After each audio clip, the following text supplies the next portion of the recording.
Go for the gold. Yeah, last week turned out to be very good. And Sunday was very good also. Maybe I should be doing these sessions on Sunday. Because there's never anything on Sunday on the television.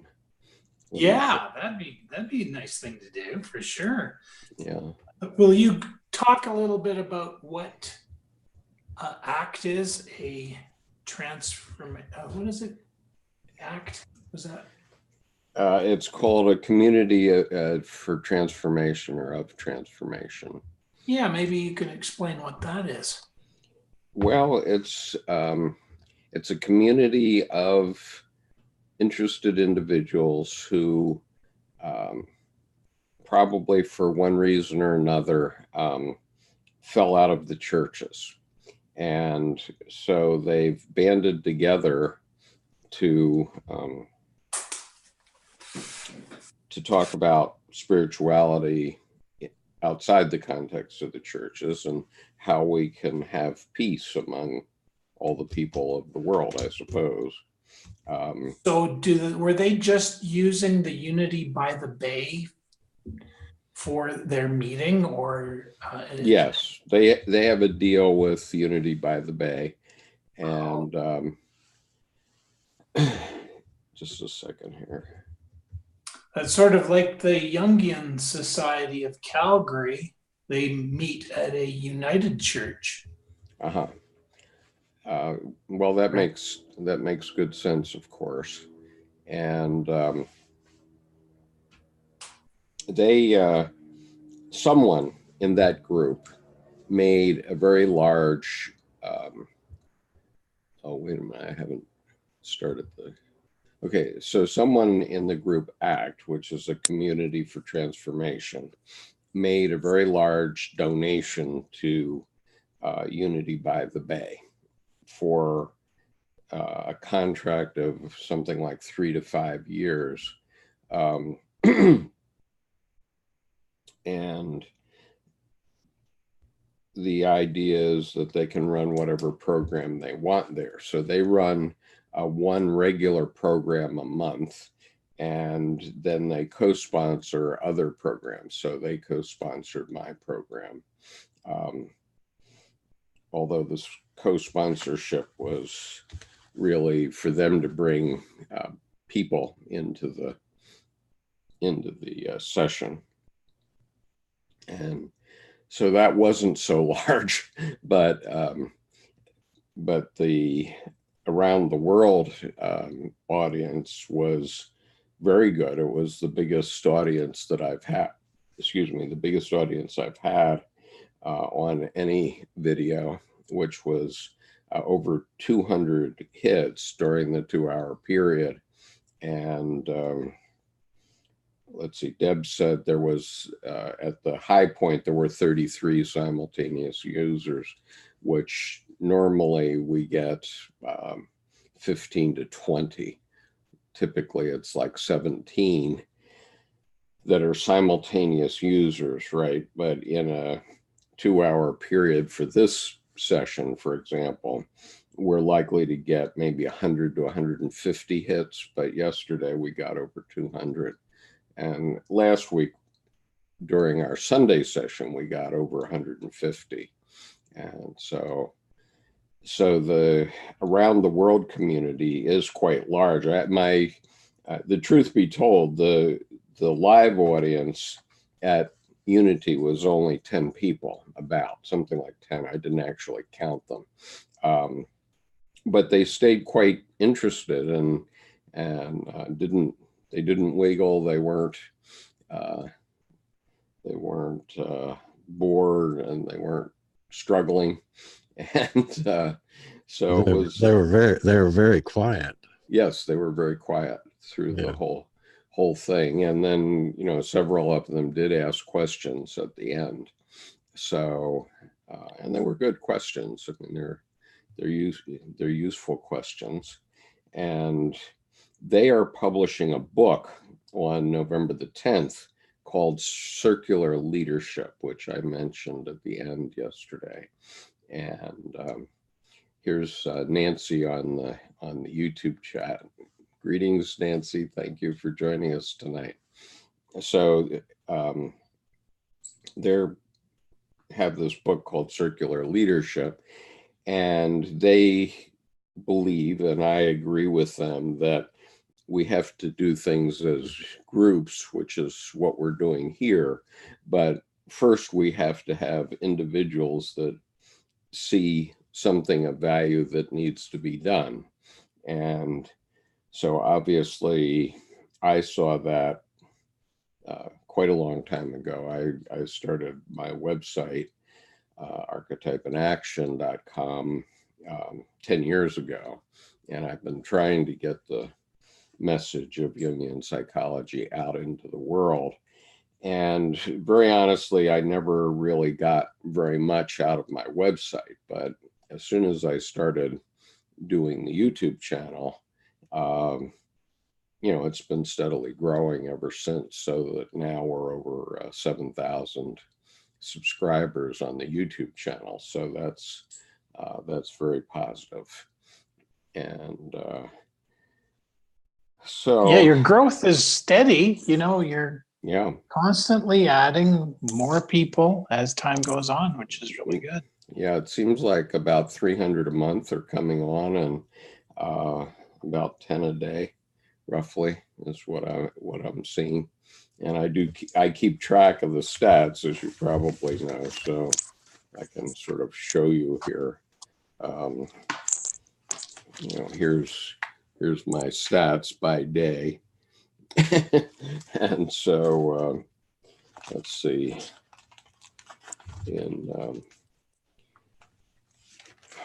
Can you tell us how it came to be that you connected with the people of a community for transformation? Yeah, sure. I'm in a meditation group, as you know, I think, which is a Buddhist meditation group, and it meets at a psychologist's office. And there actually are 5 psychologists in the group. And so the woman who shares her office for the purpose of the meditation group, which is every Monday at noontime, is one of the board members of ACT. And so I mentioned that I was going to do a talk at Unity, and she said, "Do you want to co-sponsor it with ACT?" And I said, "Sure, but how do I go about doing that?" And then she told me, and you know, ACT has a mailing list, and they, as promised, did bring an audience in. So I appreciated that very much. And now, is ACT a national organization, or is it just a local initiative? To be honest, I'm not 100% sure, but I think it is a growing movement across the country. I know that the founder of ACT, who's a woman named Linda Roebuck, is very active, and she organized this book that they're going to publish on the 10th of November. And so I'll be doing an introduction to their book here very soon. And so that, you know, for the launch, they'll be launching it on the 10th of November. So for the launch, I will do something for them. I don't know if I will broadcast the launch, but I might. At least I'm going to read their promotional blurb in advance. So anyway. Just a technical question. I have the video icon to start video, but it doesn't do anything. I tap it and it doesn't do anything. My video icon. I don't know if there's something at your end that you have to unlock. I don't think so. I have you listed as a, oh, wait a minute here. Let me, okay, so I can unmute you and ask to start video, make host, rename. Yeah, can you send me ask to start video? Okay, yeah. All right, Oh, there now you go. I'm on. There Okay. you go. All right. Maybe so that's how you'd we just do it. rather see the icon. There we go. Yeah. Yeah. Mama Llama asks, what does ACT stand for? And the answer is it stands for a community of transformation, or for transformation. I don't remember what the preposition is, but it's a community of transformation. And their mission is to transform the world through peaceful interaction with one another. And so hopefully my interaction with them and with the people around the world is seen as an attempt to gain peace, not war. And so that's why they were willing to do it. They don't want people to proselytize, I don't think. So it's not for the purposes of proselytizing a religion as such. But anyway, they're good people. Yes, and you covered quite the spectrum of Jung's collected works, Right. starting with your numinous experiences. And then the Q&A, I noticed it went on for 30 minutes. One questioner, he zeroed in on the word supranatural, which you've introduced to us. Right.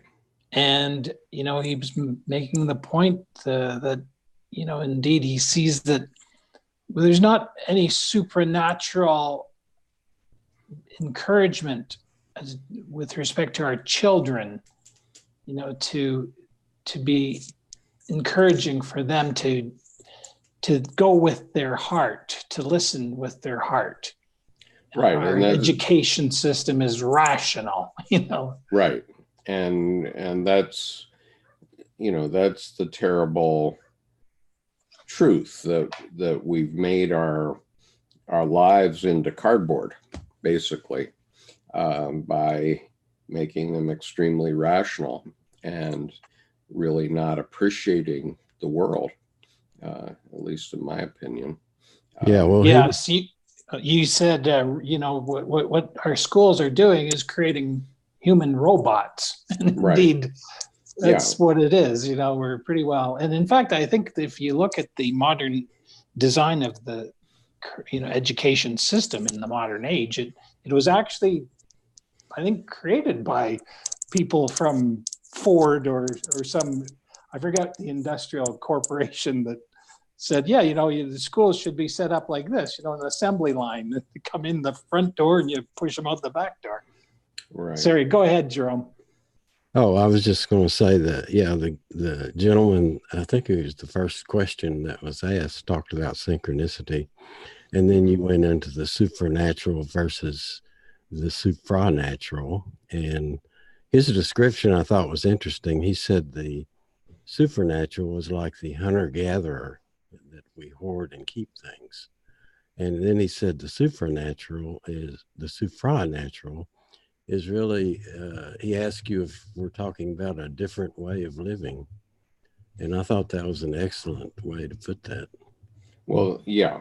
And we are talking about a different way of living. I mean, let's just think about artificial intelligence for a moment. I had this discussion with Deb this week where she's very much into artificial intelligence, and her inferior function actually is feeling. I mean, she's very good at getting, sensing, and intuitive things. So she gets facts and then she intuits what they mean back and forth very well.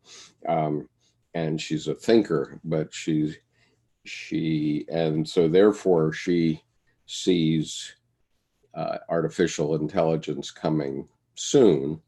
And I don't, because I think that what you're going to get with artificial intelligence is beings with no there. In other words, very logical, and you can program lots of things. There's no doubt about that. But the question is, what's behind it? I mean, will an artificial intelligence have any thoughts besides what are directly, this for that, cause and effect, and the irrational side, the psyche side, isn't a cause and effect. I mean, there's a very interesting TED talk called My Stroke of Insight, and it's by a woman. So let me put that into the chat here. It's called My Stroke of Insight, and it's by a woman who is, she's a mental health, or she's a neurologist or something like that. So she's a mental health professional, and she had a stroke, and it took her quite a while to realize that she was having a stroke. But she described what it was like to lose her left brain, and as the stroke was going on. And so, for example, she could realize that she had a stack of business cards, and she knew she was in trouble, but her left brain was sort of coming in and out during the stroke. And so she would realize that she had business, she realized she was in trouble, her left brain told her that, and then her left brain shut down. And so then her left brain comes back in, and she realizes she has a stack of business cards. So she goes for the business cards and to find somebody to call. But she doesn't get to the idea of calling 911. she before her left brain goes out again. And so she called her right brain functioning as La La Land, but it wasn't bothering her. But after a couple of ins and outs with her left brain, she said, well, isn't this cool? I'm a neurology professional or a scientist. I forget exactly how she called herself, and I'm having a stroke, so I can actually watch what's going on. But then she talks about going through this stack of business cards, and it took her 45 minutes to get down 1 inch in the 3-inch stack of business cards to try to find the right person to call. And she had the right card finally, but then she couldn't remember. She started to dial the number, but she couldn't remember what number she had called. And when her right brain was in charge, she didn't recognize the numbers as numbers. She recognized them as squiggly lines. and so, but when her left brain would come in, she would get a couple more numbers pressed. And finally, she dialed the number for her colleague, and she starts talking to him. And he starts talking to her. And she said all she could hear was woo, woo, woo, woo, woo, woo, woo, woo, woo. She couldn't differentiate the words, and so that's all he was saying, and it's all she was saying. But her colleague was smart enough to figure something was wrong, so he called for help, and it took her 8 years to recover, but she recovered enough to give this lecture called My Stroke of Insight to the TED group. And that's quite interesting. It's really worth watching.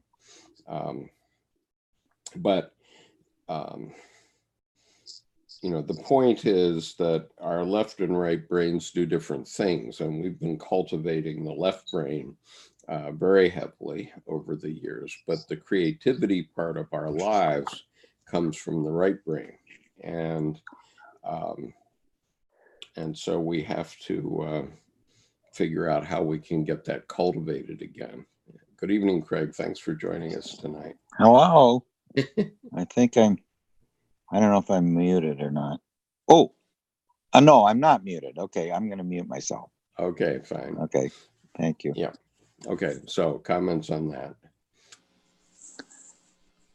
Well, I would say it'd be interesting, and maybe there is a school out there, but to take children and teach them chemistry as alchemy, going back to that, these people who were pursuing, the earliest forms of what we today call chemistry, they were the alchemists, Right. and they were very much in their right brain to go forward to try to explore and go down into the depths of their psyche to come up with, well, let's start.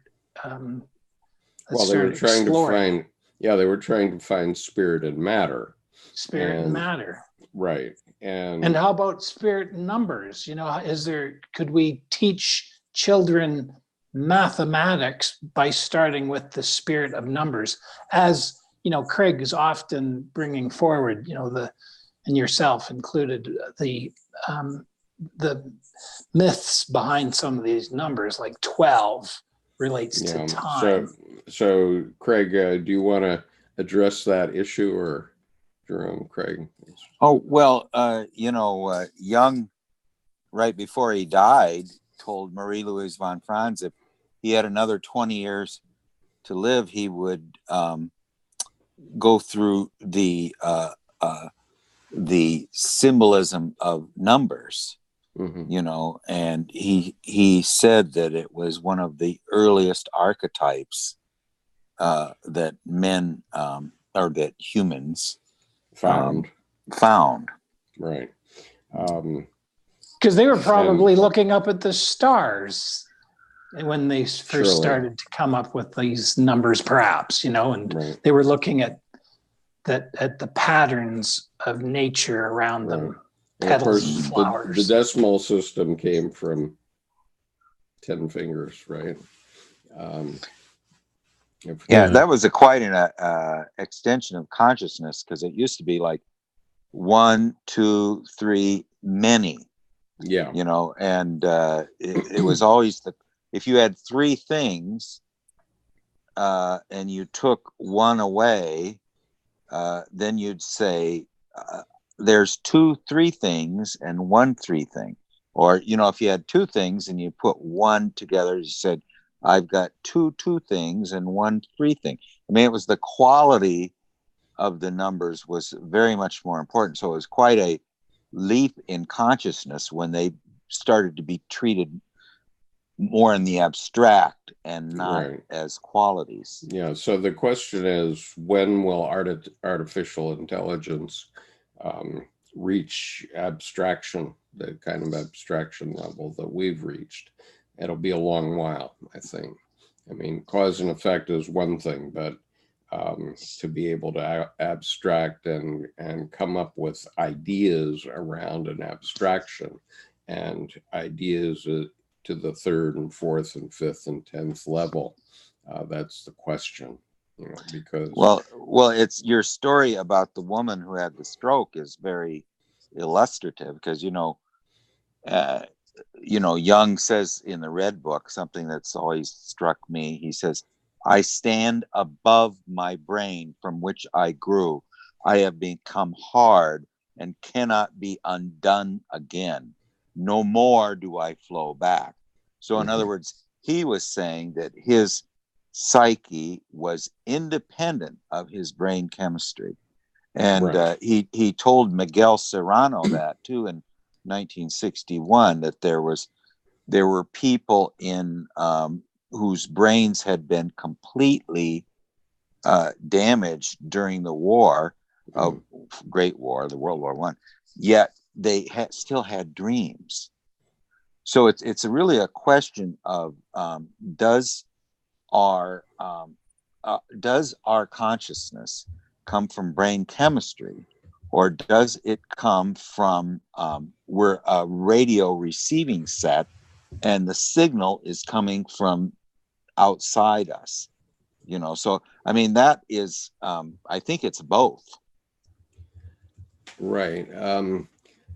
There's one concept that's of interest here. I've talked about it a few times before, but I might as well mention it now. There's what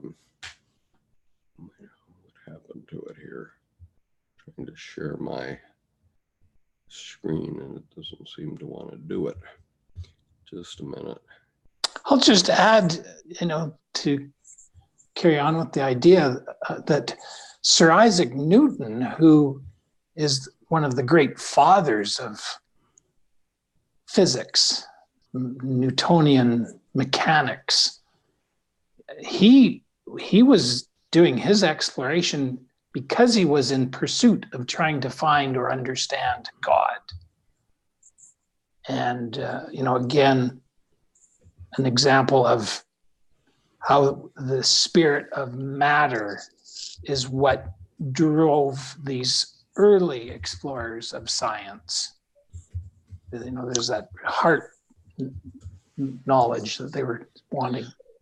Well, it's very alchemical because, matter is well, what Pierre Teilhard de Chardin said, that matter is spirit slowed down enough so that we could see it, and right. Niels Bohr said that the physicist is the atom's way of looking at itself.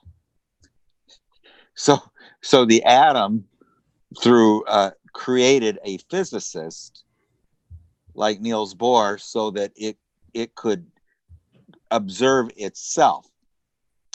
So I mean, it's especially when you move beyond the Newtonian physics, which is more, although Newton was a extremely capable alchemist, and his assistant burned all his alchemical works when he died because he thought that they were not good for his reputation as a don at Oxford or whatever. But he was very much tuned into the irrational and imaginal worlds. Mm-hmm. But when you get to Einstein and the great leap of both relativity, and then to the even bigger leap of quantum mechanics and quantum physics, it's a paradox. Everything about it is as paradoxical as there being human life at all. I mean, right. People don't ever, they take so much for granted, What are we doing here? And how can we possibly, have this consciousness that looks back at ourselves as if knowing that we're this other, neti. I am not this, I am not that, I am not this, I am not that. So who is it that's looking at myself? Right. There is no definition for it. But anyway. Right. Now, for some reason, I'm having an unexpected problem with my sharing. And I don't know why that is. It must have something to do with... When I tried to share last time, I got stuck and couldn't get out of it. Well, I can't get into it. So anyway, I was going to share my character from Japanese, which is Otoko, which is it's a Chinese or Japanese kanji character. But the point is that in Japanese language, written language, there are the three syllabaries. There's the Roman letters that we use, but there are also two that have 28 characters, and they represent sounds. But then the main form of Japanese writing is Chinese style characters called kanji. And so there was a story years ago when I was living in Japan of a man who had a stroke, and he was unable to read the phonetic characters, but he was able to read the kanji. And so he could read the pictures, but he couldn't read the sounding things out. And so that was interesting. But anyway, my stroke of insight TED Talk is very worthwhile because it gives you a sense of just how important both sides of your brain are, and how you need the logos, but you also need the arrows to taste things, that sort of stuff. And you see that. Now, we do have a question here, and it's an interesting question. So this is from Grenade. He says, is war required in order to have peace? Quote unquote. And does anybody want to tackle that one? Obviously, Dr. Jung had some thoughts about this, but. Well, peace, and first of all, you have to have opposites to have time or energy or consciousness at all. What people often call peace is oneness or unity. And in unity, there is no events, nothing happens. No consciousness, no events. It isn't Nothing possible to have consciousness. So right. The only way that you can have, you've got Mars and you got Aphrodite. Right. This one guy I know, had this vision in his active imagination of Mars, and he was determined to stop him. He was walking along, so he grabs him and holds onto his leg, and then he is asking Mars about why he's so warlike. And then Mars explains what life would be like without his warlike, how it fostered consciousness. Now he's talking more of the psychic wars, not so that there is the esoteric conflicts. Mm-hmm. And then there's the exoteric conflicts. So the exoteric or the outside physical conflicts are not the same as the warring within us, our psychic warring. Well, so, unless they're projections, and then they're yes, you can project on. Then you're basically are not conscious. When you have projections, then your ego is in the participation mystique. So you don't really have that way of looking at things from afar. And we all get into war at some point. It's when a child says no for the first time, that's an indication that it's gotten an ego, and that it's going to be at war with mama ever since, I think. Jerome, did you want to say something? No, you got me on a tangent, and I was trying to find a book by Marie-Louise von Franz. It's called Psyche and Matter. Uh-huh. And she discusses about how time is related to synchronicity and matter. And she took that on as a task, and she could not complete it because Jung asked her to. And I don't know of anybody that's gone any further with that, but that's when he was talking to the physicist, Niels Bohr, I guess, they were discussing this very fact as to what's the relationship between synchronicity and time and matter. And they so far have not come to any conclusions about it. But it's absolutely related to spirit and matter, because really it's an acausal, meaningful event. Right. So it's not exactly, there are paranormal events, but what Jung is discussing when he's talking about synchronicity is a meaningful event, acausal, between something that happens in the psyche and something that happens outside of you. So this is where body becomes spirit, spirit becomes body. So synchronicity is very aligned with what Jung called the unus mundus, which is basically the one world. Spirit and matter are all the same, connecting together. And these are the kinds of religious experiences that I was talking about yesterday. Here's what this guy I'm sorry, go ahead. I was just going to tell you what this guy said to Mars, the god of war. What did he say? He says, through our dialogues, I tried to convince Mars that pure aggression for its own sake was not useful to him or to me, and he in turn tried to convince me of the power and transformative benefits of war and conflict. When finally the transcendent function occurred, the ability to fight and be aggressive at the right moment became part of me. Right. Well, I had a Japanese colleague who, every time she got bored, she would, about something we were doing in Japan, she would say, "Oh, nothing interesting happening, nothing interesting. I'm bored." And so the point is that we somehow we need some sort of counterpoint. So I mean, just if the world was all men, let's suppose, and there would be no women, would there be anything interesting in the world, or vice versa? I mean, wouldn't it be kind of boring?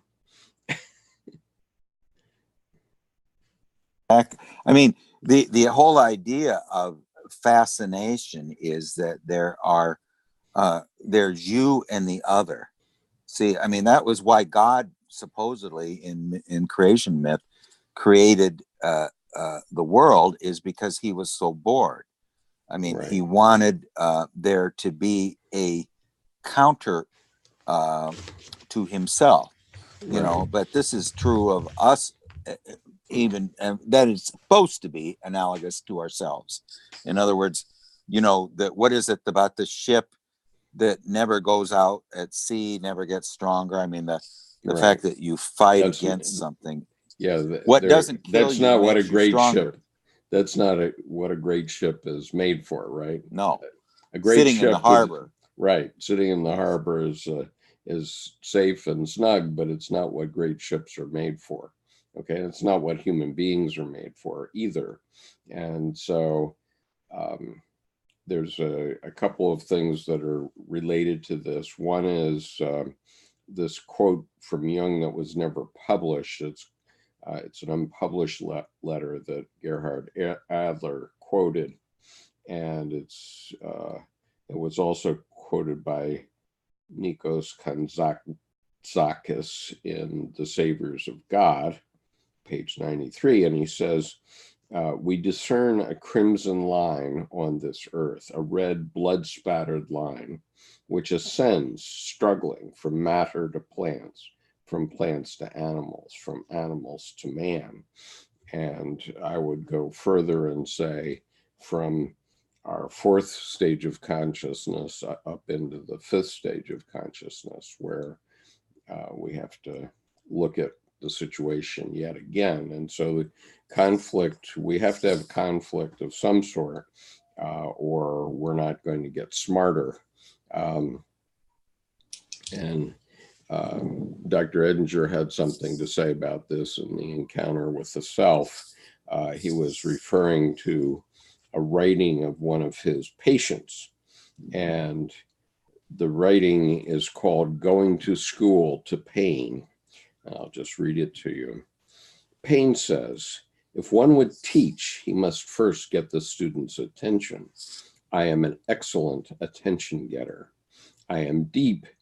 If you would not fear me, be deep like me. I come from the center. A point is my sign. A stab from me is the cosmic goad. If you would not fear me, live each present moment with the same intensity that you would experience me. I am the great purifier. Only the essential can endure me. All else is burnt away. I am the great valuer. All values come from me and my partner, death. I am the gateway to the mysteries. An image of me is your highest concept of the sacred. I am the quintessential now. I lie in ambush for those who miss their daily dose of life. This elixir, unconsumed, accumulates and overspills in its little vials, raining its concentrated torrent on the negligent soul. I am the angel of annunciation for the awesome now. Time is a gliding serpent bearing precious jewels upon its back, each jewel a present moment. And I think it's very telling, the angel of annunciation, because you can imagine the Virgin Mary at age 13 or whatever she was, realizing that she's pregnant and she's living in the Middle East, in Nazareth or Bethlehem, and even in those places today, maybe not in those particular places, because although I guess let's see, one of those two is in the Palestinian territories, but the point is that in many of those parts of the world, a woman who was an unwed mother would be stoned even today. And so there's no doubt that however she did it or whatever she did, when she told her story of her dream of the Annunciation, it allowed her to survive. And that truly was a miracle, especially 2,000 years ago. And so,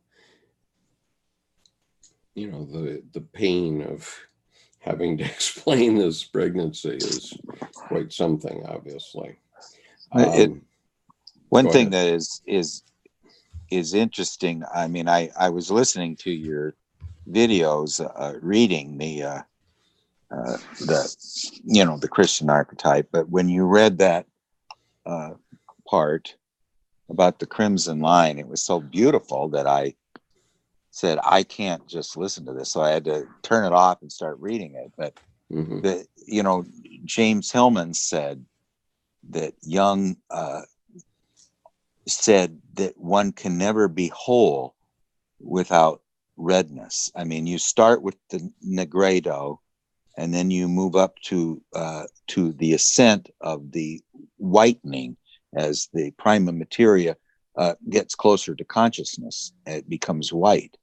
But he said, unless it returns to the earth, as they say in the Emerald Tablets, and becomes red or blood again, then you can't. It has to involve the descent, and the blood aspect is the descent. And there's a wonderful thing. Agnella Yaffe says, this is from Jung's life and work. She said that suffering accepted gradually changes into strength, composure, and serenity. She said, joy that remains heedless can change all too quickly and all too often into sorrow and restlessness. Suffering is a challenge which enforces self-transformation. Joy is not a challenge, and so it does so much more rarely. Yeah. So in other words, it's only through trial and strife and sorrow and loss that we can become reborn and transformed. Right. So I would say, Grenade, that maybe we can do without global war again. I hope so, but we're always going to have some sort of strife. And And as Dr. Jung said in the 1920s, I think, when he was writing, what was he writing? I guess he was writing Psychology of the Unconscious, which became Symbols of Transformation. And he said, when in peace, plan for war. Because the problem is, even if you have peace, if you're not prepared for war, somebody else may be prepared for it. And you know, when I was a little kid, I was reading Peanuts, Charles Schultz, and Charlie Brown was having some problem or other, and Linus walks up to him and sees him in his agony, and he just says to him, he's quoting Ezekiel, he says, "Man is born to trouble as the sparks fly upward." And then he leaves Charlie Brown in his pain. But anyway, man is born to trouble as the sparks fly upward. You don't leave paradise and enter time without there being, you know, the pain of death, the pain of sorrow. And I think it was James Joyce that said that if it wasn't for death, that we wouldn't even bother tipping our hats to each other. mm-hmm. Right. I'd like to add that the concept of war, I think, is a very important one, because if we can recognize that there are enemies and that war is always, just around the corner, we might be motivated to seek peace, is what I think has been said. I mean, that was the brilliance of mutually assured destruction in a way. Once there was nuclear power, weapons on both sides, then we had to stop and rethink what we had done, really.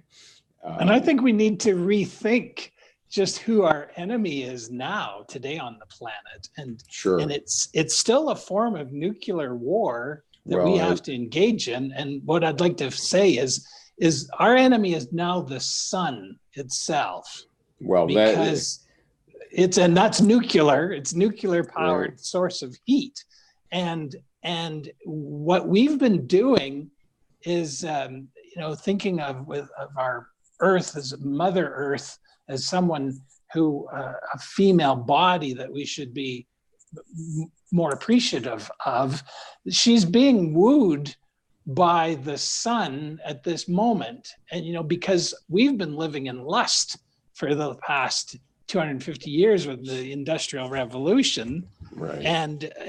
And we've been, without thinking truthfully about the consequences of our action, even though some people knew it, we've been pumping out carbon dioxide, burning up fossil fuels and coal that, took hundreds of millions of years to produce. We're burning them up in a matter of some decades, right? Right. So we need to really come to a global recognition that maybe we're at war with the sun itself. Well, I think that might be a little premature. Obviously, the sun's going to get the Earth at some point, but I think that might be a billion years away. But as the famous Pogo cartoon said, we have met the enemy and he is us. And carrying on, I'd like to just put this out to you. We've been talking about physics, and now we're talking about nuclear and how we're in some various forms of warfare. I was thinking of Dr. Wolfgang Pauli. I don't know very much about him other than the very little that I've been exposed to through you. And I'm just wondering, maybe just to float this idea to you, Skip, is that would there be any chance you could get Dr. Thomas Arst to drop in on a panel discussion to share about the life and times of not at this hour, because he lives in Germany.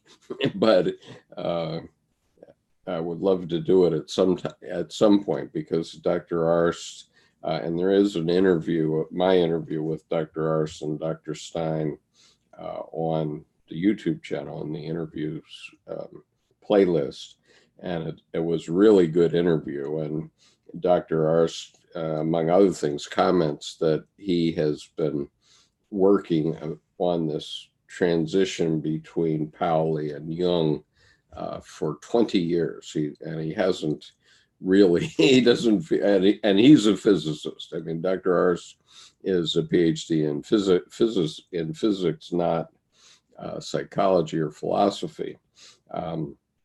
Yeah, well, I'd be interested in hearing what he has to say. You know, as I said before, we talked about Polly, and Sure, it'd be interesting to see what's up, you know. Well, I'm hoping to go to a conference that he'll be at next April, and you know, he will do something more for me or with me, but I don't want to impose on that privilege. Isn't he the head of the Durkheim Center? Right. Yes. Yeah, well, you know, the Carl Fried Graf Durkheim was, you know, a very famous both psychologist and massage person. And, you know, he was known by Alan Watts, you know, who brought Zen Buddhism to the United States. And this, what Alan Watts said about Carl Fried Graf Durkheim, who was Joseph Campbell very much admired as well. I mean, especially his statement that we needed to be transparent to the transcendent. You know, he's Alan Watts said of him that he was a completely remarkable human being. He said that the only person that he can think of to compare him to would be Lao Tzu, who, you know, the one, the Taoist founder. And he says, if you came to Durkheim for therapy, he would give you a massage. And if you came to him for massage, he would give you therapy.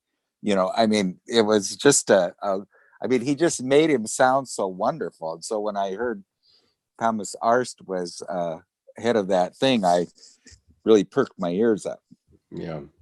Well, on this topic, I'd like to just read this 3 verses that Tim Holmes brought to my attention through his video called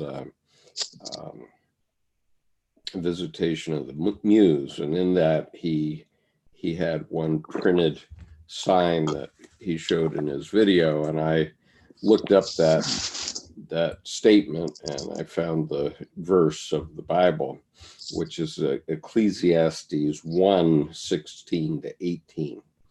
And I'll just interrupt, Craig. I wonder if you could mute your microphone, sort of brushing on your collar. Thank you. Right. So, so the point was that in terms of answering this question about our warlikeness, these verses are sort of apropos. It says, I communed with mine own heart, saying, lo, I am come to great estate, and have gotten more wisdom than all they that have been before me in Jerusalem. Yea, my heart had great experience of wisdom and knowledge. And I gave my heart to know wisdom and to know madness and folly. I perceive that this also is vexation of spirit. For in much wisdom is much grief, and he that increaseth knowledge increases sorrow. And so in terms of wisdom, I just point out what we learned from World Wars I and II, and that was that you can't be cruel to your enemies after you've won, because if you are, they're going to come back and get you. And so the example is the Treaty of Versailles, where the Allies after World War I were extremely punitive, and it left the Germans in a very tough place for at least a decade. And that left room for Adolf Hitler to emerge. And so one of the things that he was constantly repeating in his rallies was the Diktat of Versailles, and so that brought on World War II because the Germans wanted to get even. Well, yeah, they were asking for 30% of their GDP every year for the next 20 years, right, as reparations, and so that's when they inflated their currency so much that we'll pay you back, but it's going to be in worthless Deutschmarks, right. you know. But and that was mostly France. It was not Britain or the United States that wanted to impose these onerous terms. However, we all signed the Treaty of Versailles, so we can't do that. But Wilson had the 14 points, and the leader of France says that God only had 10. What do we need 14 for? But you know, I had a very interesting experience regarding war this weekend. Is I was in a little seminar on active imagination, and one of the participants, you know, like a lot of other people, I suppose, was very concerned about his stress and anxiety over the current political situation. Right. So that was what his active imagination was about. And guess who came to talk to him? It was Abraham Lincoln. And Lincoln started to tell him, he says, I took all my enemies and made them part of my cabinet. You know, Seward, Salmon Chase, Edward Stanton, right. You know, all of these people that, you know, called him the original guerrilla and all this stuff. He says, I made them all. And then what did he tell McClellan when McClellan threw him under the bus? He says, I would suffer dictatorship if I get victories. I mean, I will right. I will put up with your dictatorship as long as you win a few battles here. Right. But anyway, no matter what this guy was responding to Lincoln about this aspect of his this strife in nowadays, he says, first examine the strife in your own heart before you start to examine strife outside yourself. And he was saying, he was telling, you know, Lincoln was saying how he had to do this, and it made Mary, his wife, very uncomfortable and everything. I mean, it was just an unbelievably, you know, it was just the active imagination sounded so authentic right. with Lincoln's voice. Right. And of course, we have been or were and are very fortunate by the wisdom of the men and women who settled World War II then, because they did the Marshall Plan. And so they rebuilt Germany and Japan. And by doing that, Japan and Germany became our best allies at this point in time, and have been for 50 years now. So they were somewhat forced by having a counterweight against Stalin. Yeah, obviously they were forced by that. I acknowledge that,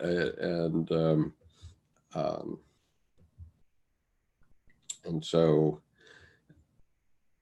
but they did it, and the result was that that we've had peace with those countries.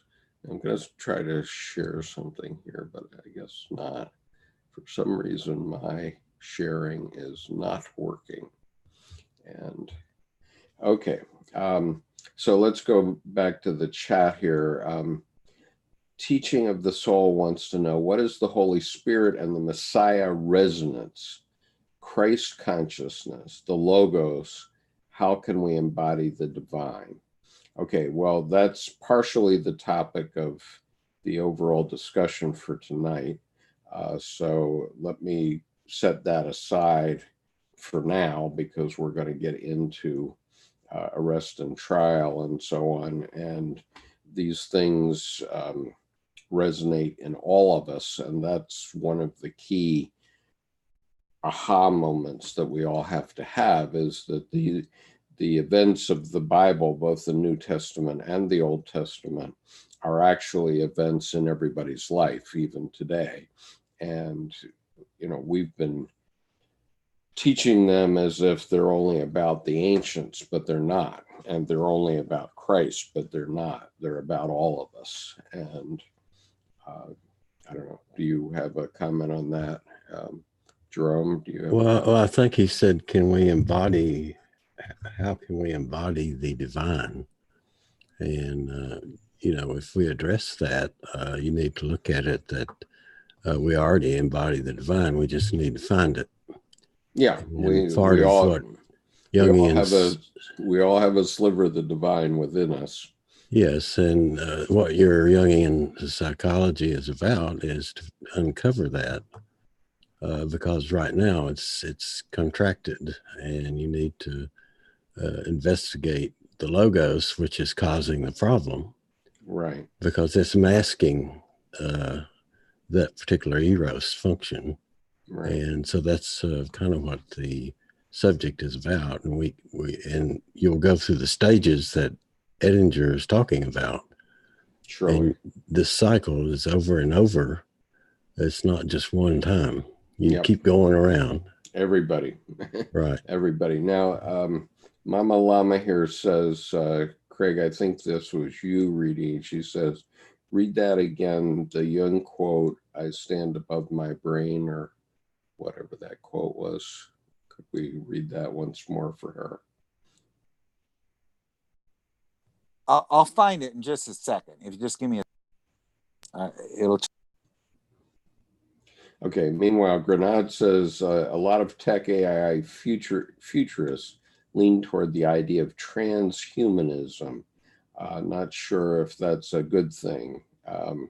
And what does that mean? I don't even know what it means. It means we're going to be partially human and physical things and partially bionic. We're already that. I have an artificial ankle and I have an artificial knee already. And both of my shoulders have been glued back together by surgeons. And so I have so much metal in me that I can no longer go through the magnetometers. So,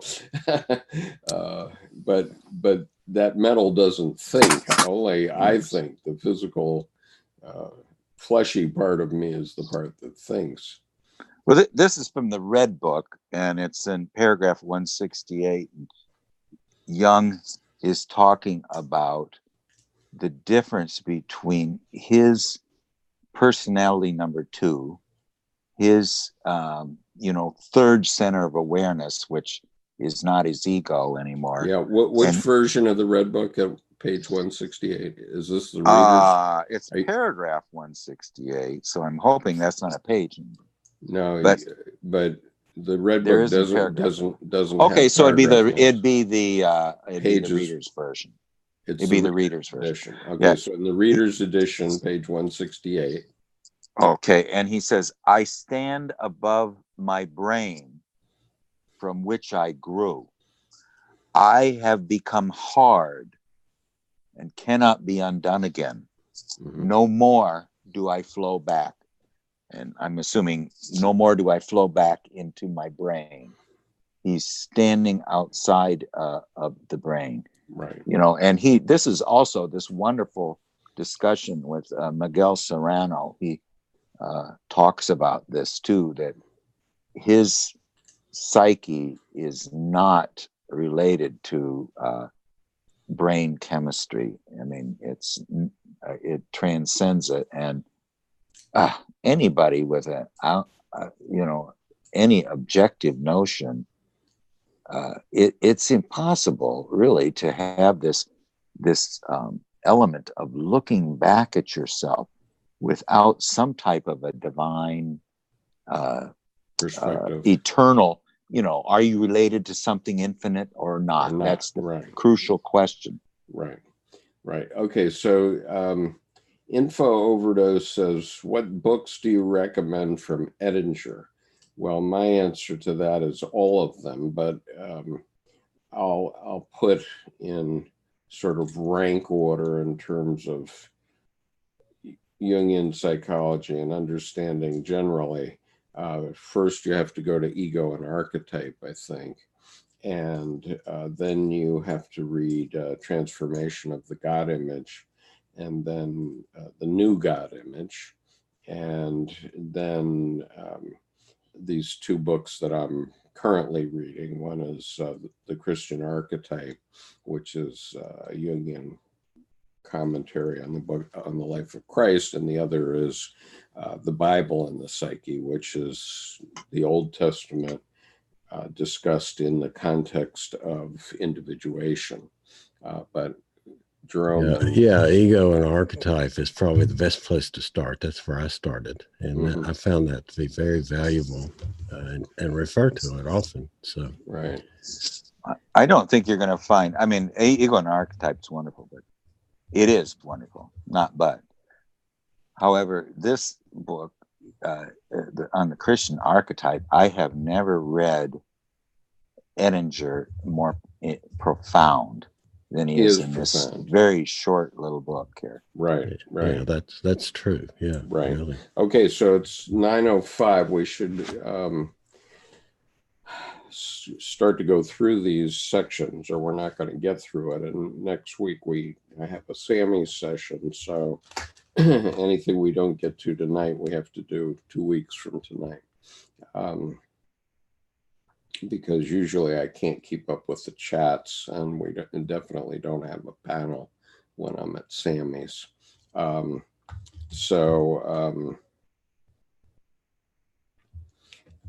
Let's see. Chapter 8 is Arrest and Trial. And here, the quote from Jung that begins this is, he said, "My kingdom is not of this world, but kingdom it was all the same." And what he's referring to is what Christ said to Herod. But let's first refer to what he said to Caiaphas, because Caiaphas basically had false witnesses come forward and claim that Christ had claimed that he could destroy the temple in a day and then rebuild it in 3 days. And those people were bearing false witness. And it doesn't sound very false, though. It's I don't know. Well, he may have false. said that. It sounds. He may have said that, but I don't think Caiaphas understood what he was saying, because he was speaking metaphorically, and so then he went over to Herod, and he kind of acknowledged that he was destined to be a king to Herod, but he said, "My kingdom is not of this world," meaning that his kingdom was in heaven and in the spirit world. And but kingdom, it was all the same. Right. I mean, what Jung meant by that, he is a king, my kingdom. So, but he's basically saying, I'm a king. And there's this famous just as a counterpoint to that, in the Gospel of Thomas, the disciples ask Jesus, "When will the kingdom of the Father appear upon the earth?" And he says, "It will not come by expectation. Men will not say, 'See here, see there.' The kingdom of the Father is spread upon the earth, but men do not see it." Change the focus of the eye. It's here. It's here. Right. And so that quote came from a short speech that Jung gave at his last speaking engagement in the United States in 1937, which is carried in this book, C.G. Jung Speaking, and it's also carried in Lawrence Jaffe's book, Liberation of the Heart. But I'd like to read the entire quote, although you may have heard it many times before, but this, my kingdom is not of this world, this quote that begins this chapter relates to this specific talk. So Jung was very frustrated and had a lot of trouble during the day that day in 1937 because the view graph guy that was putting up the images that he wanted to talk about was messing up. And so he got more and more frustrated. And I was thinking about that yesterday because Saturday night I had planned on having a professional videographer come to my talk yesterday for 3 months. I arranged it 3 months in advance, and I even reconfirmed it in the last week. And then late Saturday night, he calls me up and says he's not going to be able to make it, and he's stuck in Virginia. And so I had to make do. And so I know exactly how Jung felt. But anyway, so Lawrence Yaffe said, because of that, Jung was more frank than most of the other times. And this is what he said. Jesus, you know, was a boy born of an unmarried mother. Such a boy is called illegitimate, and there is a prejudice which puts him at a great disadvantage. He suffers from a terrible feeling of inferiority for which he is certain to have to compensate. Hence the temptation of Jesus in the wilderness, in which the kingdom was offered to him. Here he met his worst enemy, the power devil, but he was able to see that and to refuse. He said, my kingdom is not of this world, but kingdom it was all the same. And you remember that strange incident, the triumphal entry into Jerusalem. The utter failure came at the crucifixion. In the tragic words, my God, why hast thou forsaken me? If you want to understand the full tragedy of those words, you must realize what they meant. Christ saw that his whole life, devoted to the truth according to his best conviction, had been a terrible illusion. He had lived it to the full, absolutely sincerely. He had made his honest experiment, but it was nevertheless a compensation. On the cross, his mission deserted him, but because he had lived so fully and devotedly, he won through to the resurrection body. We all must do just what Christ did. We must make our experiment. We must make mistakes. We must live out our own vision of life. And there will be error. If you avoid error, you do not live. In a sense, even it may be said that every life is a mistake, for no one has found the truth. When we live like this, we know Christ as a brother, and God indeed becomes man. This sounds like a terrible blasphemy, but it is not.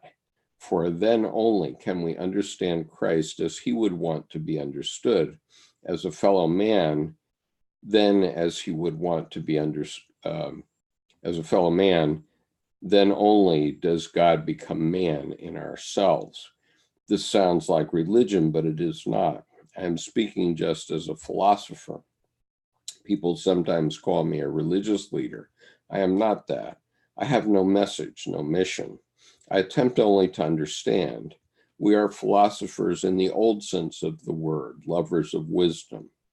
That avoids the sometimes questionable company of those who offer a religion. And so the last thing I would say to each of you, my friends, is carry through your life as well as you can, even if it is based on error, because life has to be undone, and one often gets to truth through error. Then, like Christ, you will have accomplished your experiment. So be human, seek understanding, seek insight, and make your hypothesis your philosophy of life. Then we may recognize the spirit alive in the unconscious of every individual. Then we become brothers of Christ. So that's the full quote about that. And so I really like that quote, and he's almost saying that we all live we are living our compensation. Right. And that's what right, causes precisely. us. And so he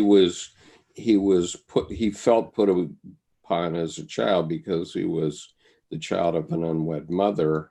And especially in those days, that might have been a big deal. But then he got the idea, well, I'm the son of God.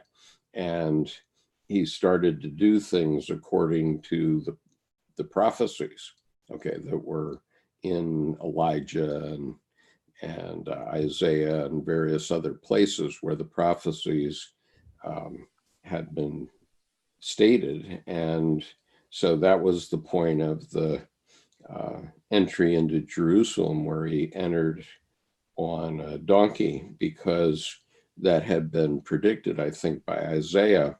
As the prophet had said, he would enter on a donkey. And so everybody knew that was a prophecy.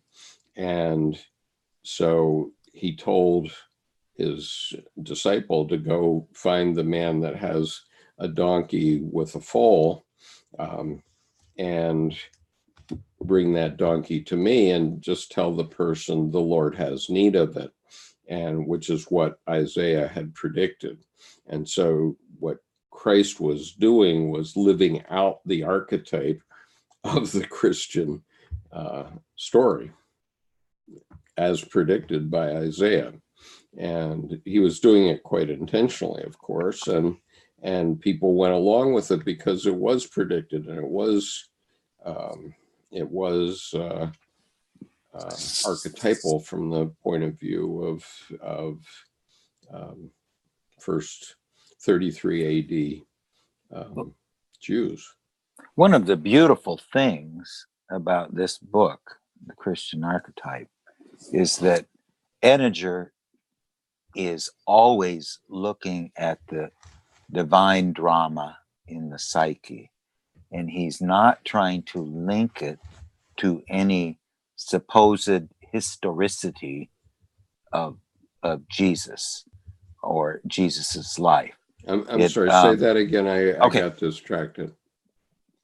I'm just saying that one of the beautiful things about the book, The Christian Archetype, that I thought was beautiful, and probably a minority in it, but it is always concerning the divine drama in the psyche and in the pleroma.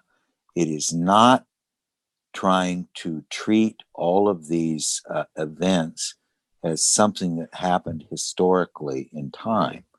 So, I mean, the fact that it's in Isaiah is not necessarily, a fulfillment of the prophecy, except in the pleroma. I mean, who knows what happened actually? I mean, these events are too are too important to have all occurred sequentially in time, in my opinion. But again, and one thing I discovered, I think I told you this a few weeks ago, is Jung happens to just say offhand, my God, why hast thou forsaken me?" is the first sentence in Psalm 22.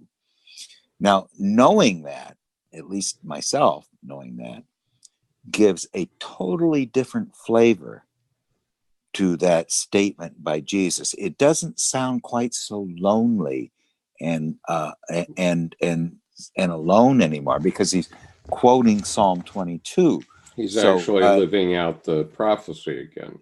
Well, yeah, I mean, it's just when you read it and not know that it's quoting Psalm 22, you say, how could it get any lower? I mean, this was actually his soul crying out, but It was his soul crying out, but quoting Psalm 22. So to me, that does not show complete hopelessness. It shows that he is appealing to the wisdom of the Psalms to give him solace in this point. And that's something I didn't know until just now, but I'm looking at it in my King James Version, and Sure enough, Psalm 22:1, my God, why hast thou forsaken me? So that again, why art thou so far from helping me and from the words of my roaring? O my God, I cry in the daytime, but thou hearest not, and in the night season, and am not silent, but thou art holy, O thou that inhabitest the praises of Israel.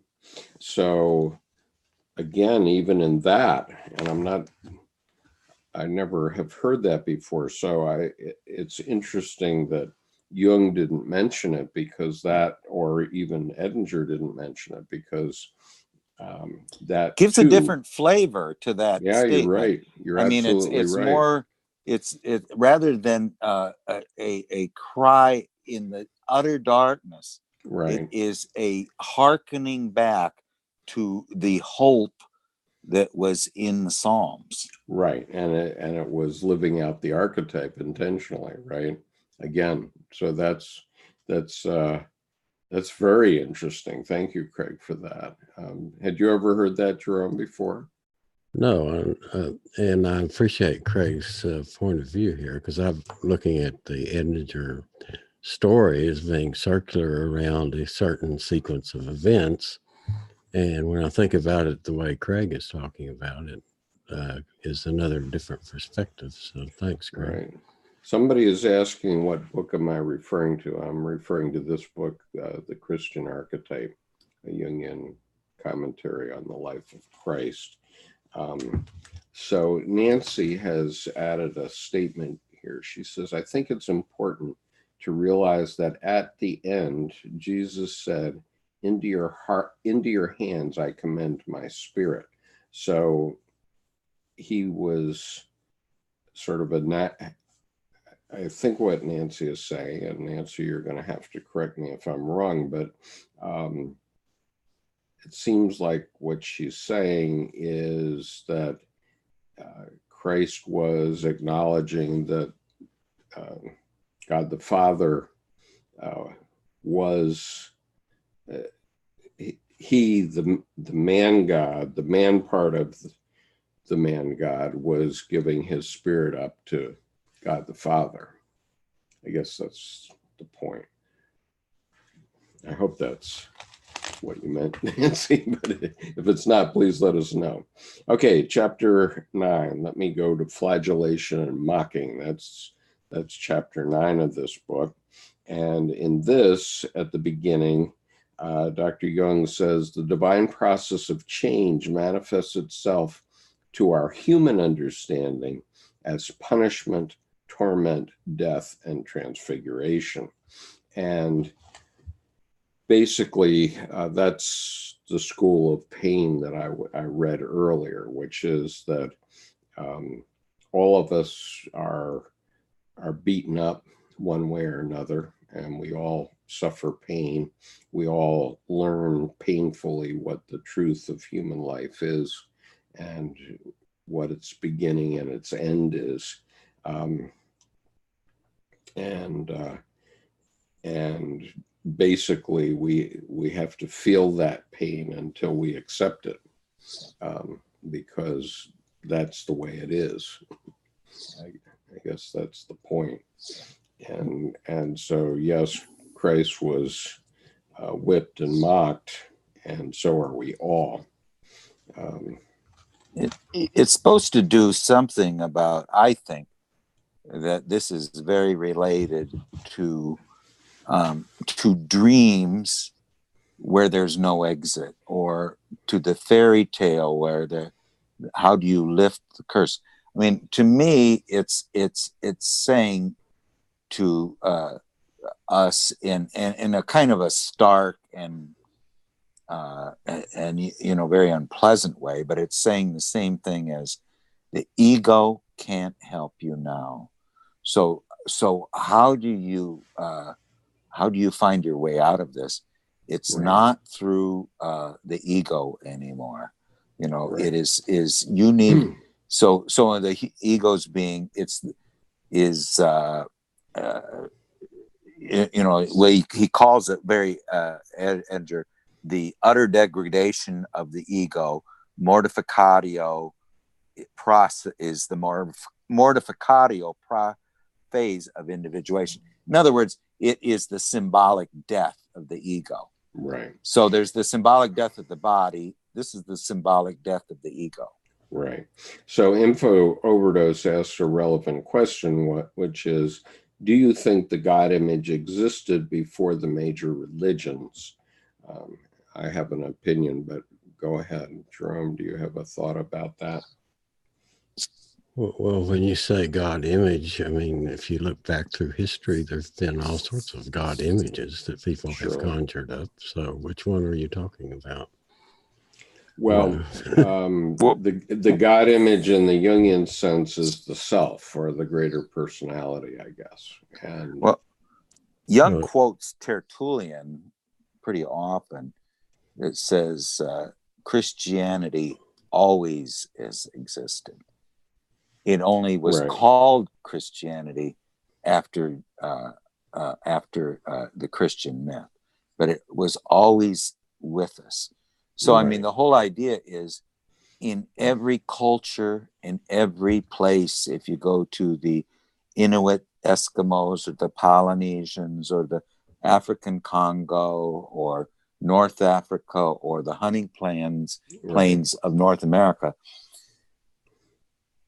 the voice that's speaking is the same, but it varies based on the landscape, on the method of acquiring food, on the way the society is organized. Right. But it's the same voice. Yeah, it's just colored differently for different tribes and peoples and so forth. Right. And this is the point of this book in part, but it was also the point of my talk yesterday. But in terms of this book, what Edinger is saying is that over the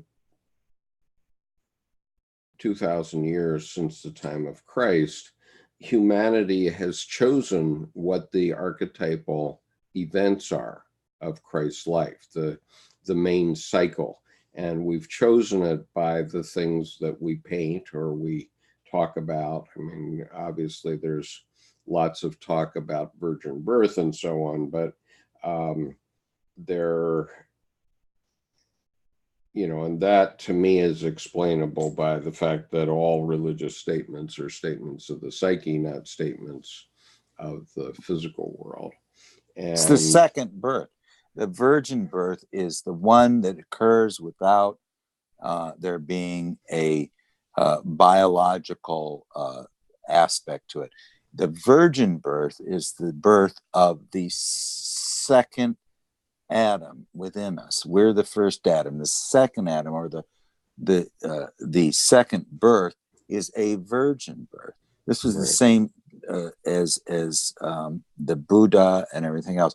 What is really unique about the Christian myth, though, it is Jung says that the crucifixion is the central image of Europe, of Western man. You know, this is not a religion of the Jews. This is a religion of the Greeks and of the of Europe. And it was, I mean, when he talks about the development of the crucifixion, that we didn't, the early church never talked about the crucifixion.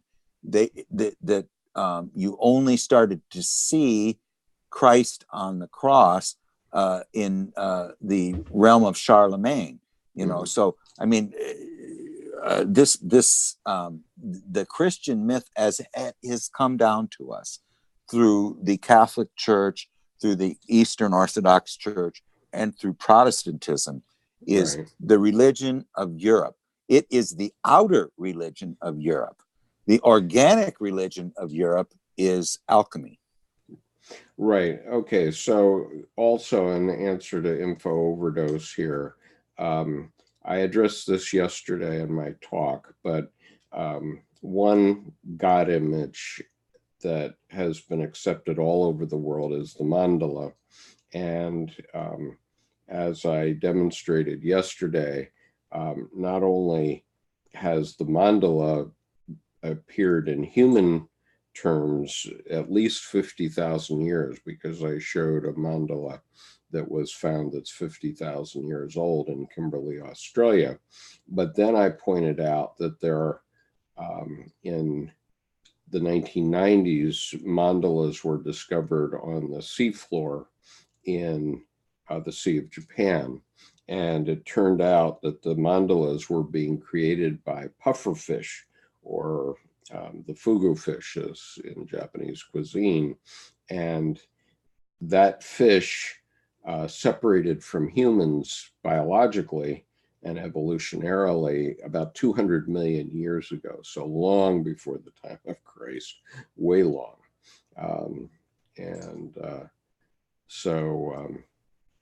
Did the God I'll contribute to this. Okay. Yeah, please do.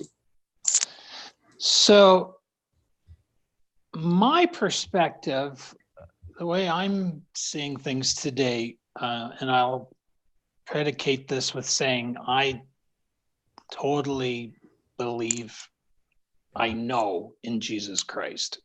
I'll say I know in Jesus Christ.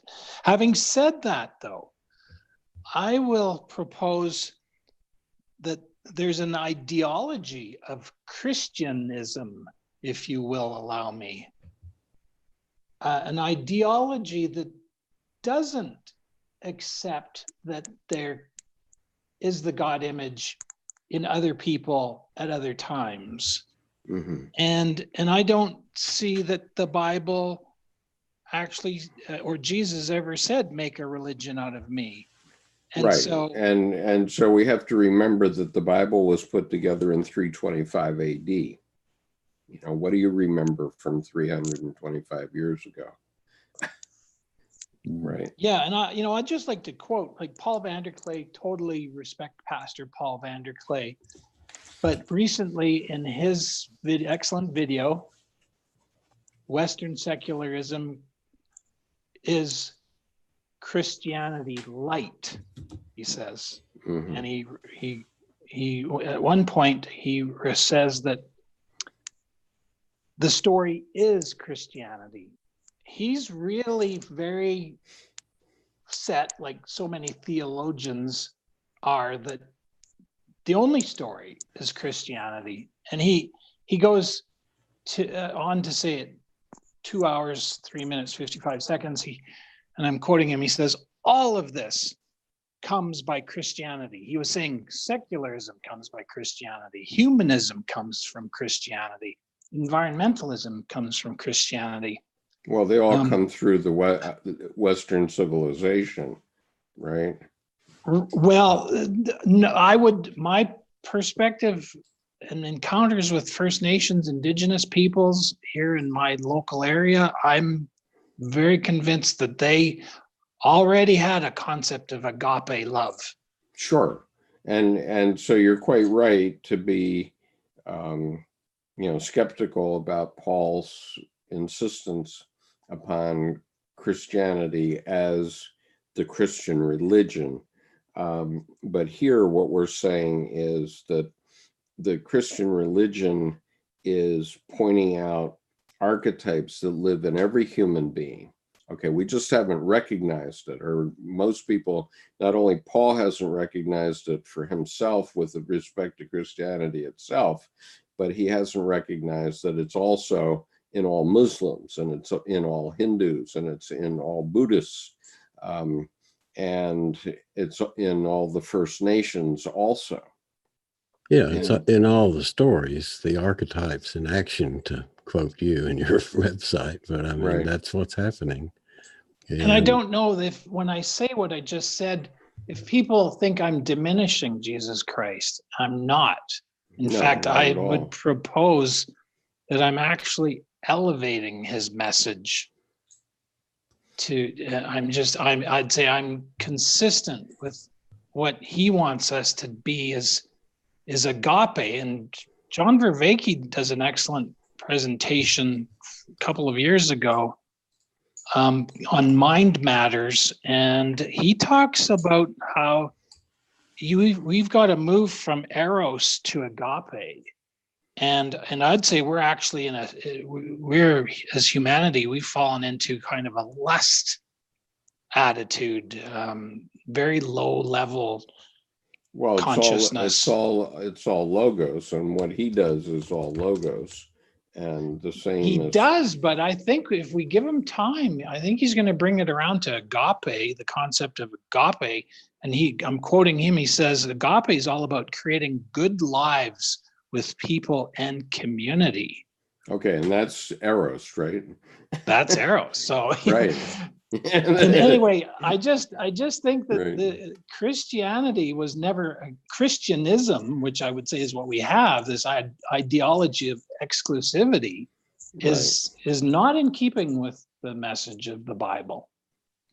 Yeah, and so anyway, the point in this book is that because we were touched, humans that were developed in Western Europe were touched by certain archetypes. They were making paintings about the crucifixion and the flagellation and the trial and those things. Those all resonated with people, and so they wanted to make pictures of it and express it out. And so that's proof that these are archetypal. That's basically. And I'll add that it's resonates with me now. Even what I've said. Now that you understand this the way of archetype of Christianity is very relevant to me. Right. And so Info Overdose's question now, the God image is really what Jung also called the 2 million year old man, which, since his time, we can now say that it's the 3.5 million year old man. Okay. That it's that evolutionary part of us that's been developing through all of our ancestral generations, all the way down to single cell organisms. And at some point down that line, there started to be a God image. In other words, a motivating force within the creatures that were evolving that caused them to do certain things. So now and so Jung saw individuation as also basically the same as happens in an oak tree or any other creature, that they become what they are. And that's what the God image is forcing upon us, is we're becoming what we were intended to be. We're considerably more complicated than our ancestors, but nonetheless, that's what the God image is doing, is forcing us to become what we were intended to be, okay, as individuals. And so that that force, that Holy Ghost, is still very much alive, and it's coming not only through us, but it's coming through every living creature and being. Whether it's a sea slug or a human being, that they're all of them are becoming what they were planned to be or intended to be in the context of evolution. And so I would say an emphatic yes to Info Overdose's question: do you think the God image existed before the major religions? Well, assuredly. And the major religions have been trying to understand what the God image wants, or what God wants, will allow them the metaphysical side of God, but the God image knows what it wants us to be, and it's up to us to pay attention enough to recognize the numinous events that happen. What do you think life. shaped our bodies? What do you think is the dream maker within us? I mean, this is that same voice. I mean, what basically the God image of the non-knuckle walking hominids, which is what we are, is a combination of two things. It's a combination of the lumen natura, which is the light of nature, Right. This is the lunar light of Eros that shapes our bodies. This is Sophia that shaped our bodies and is constantly shaping plants, Precisely. all the animal life that fills every little niche. You go down to the deepest trench in the Pacific Ocean, and you're going to find life there near the steam vents. And you go to into deep caves where light is never shown. There's life there. So it fills every little niche. Well, the God image is the combination or the union of the lumen natura, the one that shapes our bodies, and the divine word, which is logos. So when the logos and the lumen natura unite, that is really what the God image is. It's the union of Eros and logos, and in the crucifixion, which I don't know if that's the next one, but Edinger says that that the Right. that So the cross. let's go to that. Let's go to chapter 10 because it's getting late here. So crucifixion, chapter 10. And so the Jungian quote here is, the reality of evil and its incompatibility with good cleave the opposites asunder and lead inexorably to the crucifixion and suspension of everything that lives. Since the soul is by nature Christian, this result is bound to come as infallibly as it did in the life of Christ. We all have to be crucified with Christ, i.e., suspended in a moral suffering equivalent to veritable crucifixion. And so he also, he basically says that in order to experience wholeness, we have to understand the opposites within us. And so the Edinger said in his lecture, which appears on my website, and I've transcribed it, he basically said that the way to understand that for each of us is, look around you and what are the things that you hate, and whatever that is, whatever you hate, or he actually said whatever you love or hate, but I think the operative term is hate because we aren't repulsed by the things we love, but the things we hate, we are repulsed by. But we have to understand that if we hate something, we're projecting something that's actually within ourselves. And so that hate, that thing that you hate, is actually part of you. Could we say that, and maybe Craig will answer this, I'd be interested to hear what he says, but Jesus cries out on the cross, "It is finished." And so I'm thinking, how do I understand that? What does he mean, "It is finished"? And so is it that indeed he's taken the heavy hit for us? All we have to do actually now, as he says, the yoke is very light. Our responsibility is to simply crucify the ego, perhaps individuate to self, the God image. And so in other words, we won't be nailed to a cross. He took that hit for us. And I would just like to also add, while I have the microphone, a questioner that was in your Q&A at the a community for transformation this Sunday. He says, he paraphrased you, Skip. He says, so you're saying it is up to us as individuals now, not relying on any educational system or even a church, I would say. Maybe, I don't know that he said that, but he was probably like thinking that. Right. We as individuals have to discern what is in our hearts and what the divine action is that we're to take in every interaction that we have. And you said, yes, this is the eternal moment. Right. And so anyway, this was the quote that resonated so much with that audience yesterday, which was the quote of the eternal moment. And basically what it says is that, everything that's past is past. That's over and done with. And everything that's future is not yet. And we are not going to make a future unless we build it on a strong right now. Okay, so what is the best thing that you can be doing right now to make your life better? Okay, or make life better, or what's the best thing you can do for yourself and your society?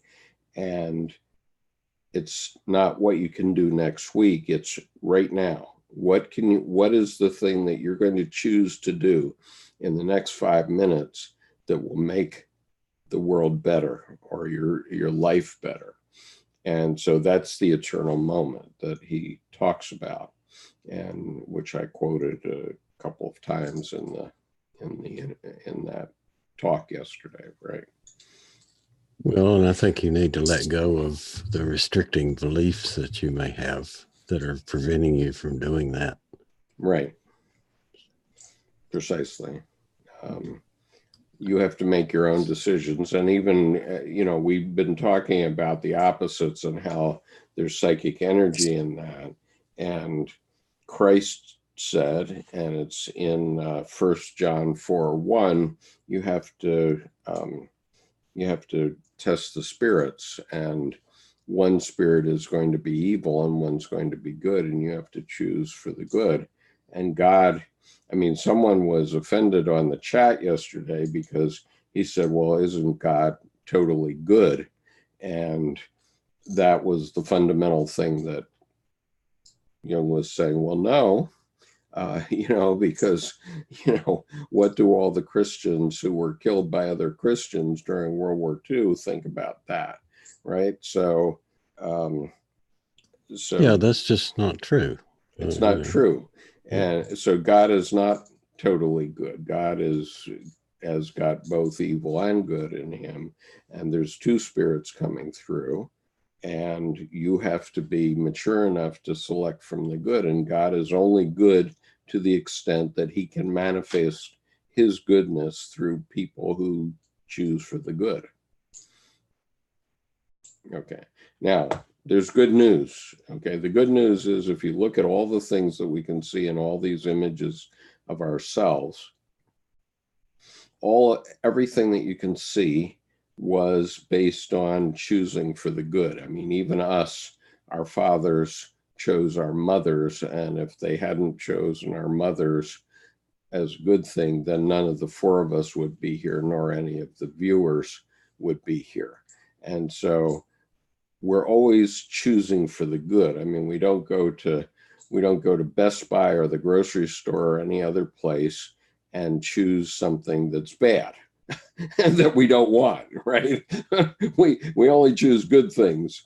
And so in that sense, we're trying to do that, but we have to be mature enough to recognize that, every cockamamie idea that comes up in our head isn't necessarily good.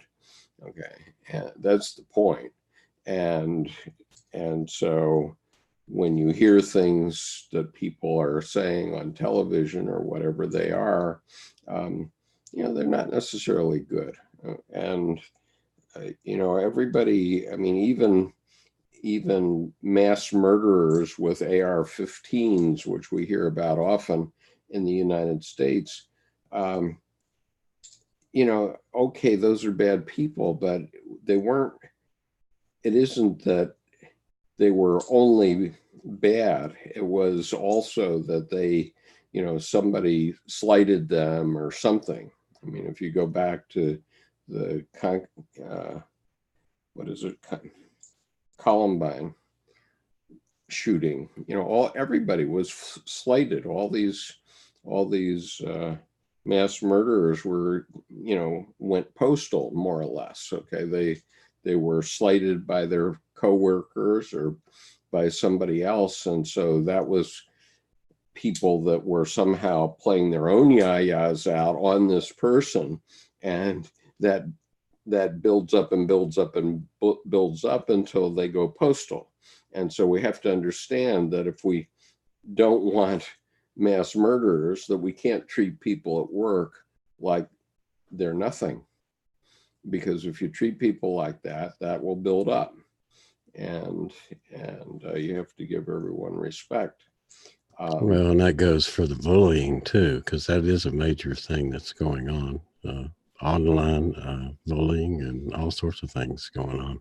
Right. And so those are very immature people that are doing that bullying, right? Because they're trying to have it their own way. Okay, let's go on to lamentation and entombment. And Christ says, the God image in man was not destroyed by the fall, but was only damaged and corrupted, deformed, and can be restored through God's grace. The scope of the integration is suggested by the descensus ad inferos, the descent of Christ's soul to hell. Its work of redemption, embracing even the dead. The psychological equivalent of this is the integration of the collective unconscious, which forms an essential part of the individuation process. And so I can give a modern times example of this. After World War II, of course, many Japanese soldiers had been killed during the war, and practically none of them were responsible for creating the war themselves personally.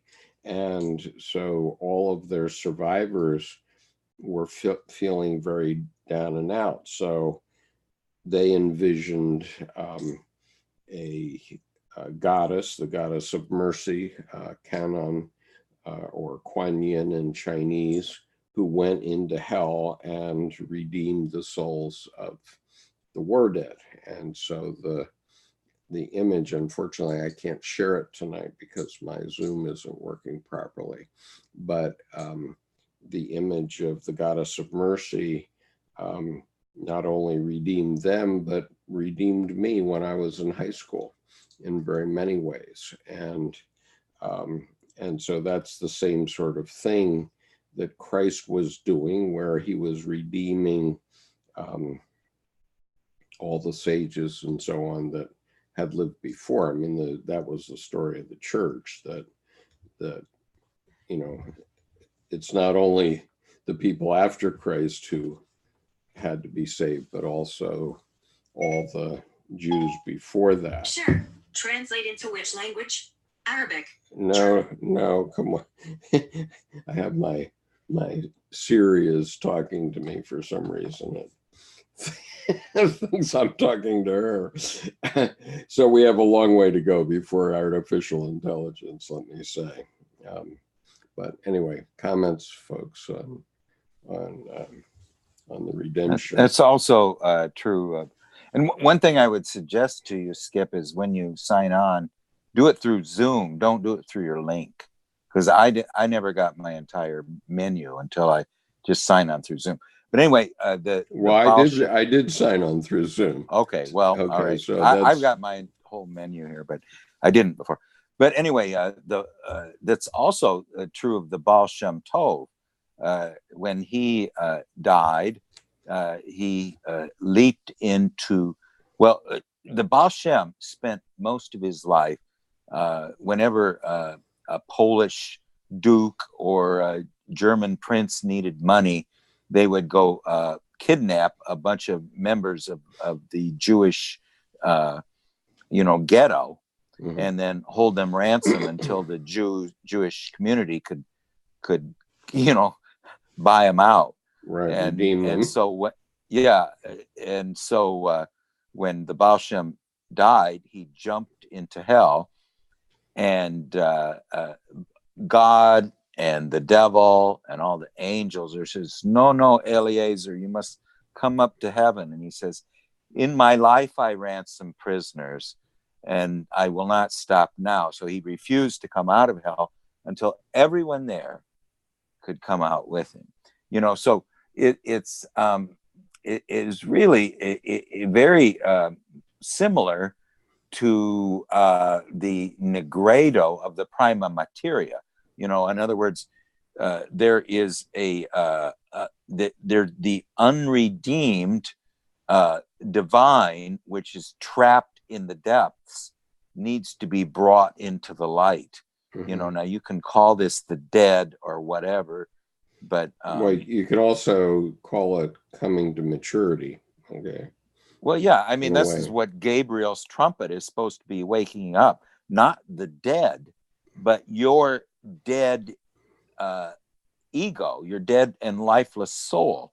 It is trying to wake it up to the reborn infinite life, a life within the eternal. In this world, not Sure. the kingdom of the Father is spread up on the earth, but men do not see it. Right. Okay, so the last chapter here that we were going to cover, and we can cover it in the next 10 or 15 minutes, is resurrection and ascension. Now, keep in mind, everyone, that you can go in the description for this evening and find the links to all of these chapters, which I have read into the YouTube channel with permission from Inner City Books. And so you can go and listen to it even if you don't have the book available to you. But anyway, resurrection and ascension, and what Jung said at the beginning of it is, I only know, and here I am expressing what countless other people know, that the present is at a time of God's death and disappearance. The myth says he was not to be found where his body was laid. Body means the outward visible form, the erstwhile but ephemeral setting for the highest value. The myth further says that the value rose again in a miraculous manner, transformed. It looks like a miracle, for when a value disappears, it always seems to be lost irretrievably. So it is quite unexpected that it should come back. The 3 days' descent into hell during death describes the sinking of the vanished value into the unconscious, where, by conquering the power of darkness, it establishes a new order and then rises up to heaven again. That is, attains supreme clarity of consciousness. The fact that only a few people see the risen one means that no small difficulties stand in the way of finding and recognizing the transformed value. So go ahead, comments. Can't hear you. Yeah, there's a wonderful little note there that when Ettinger was writing this, when he got to the part about the dismembered Osiris, suddenly the phone rings, and it was June 3rd, 1981, and while writing this word, he was interrupted by a telephone call which informed him that his son had died. Right. A man who was fated to live out this archetype. But anyway, that's just a side note.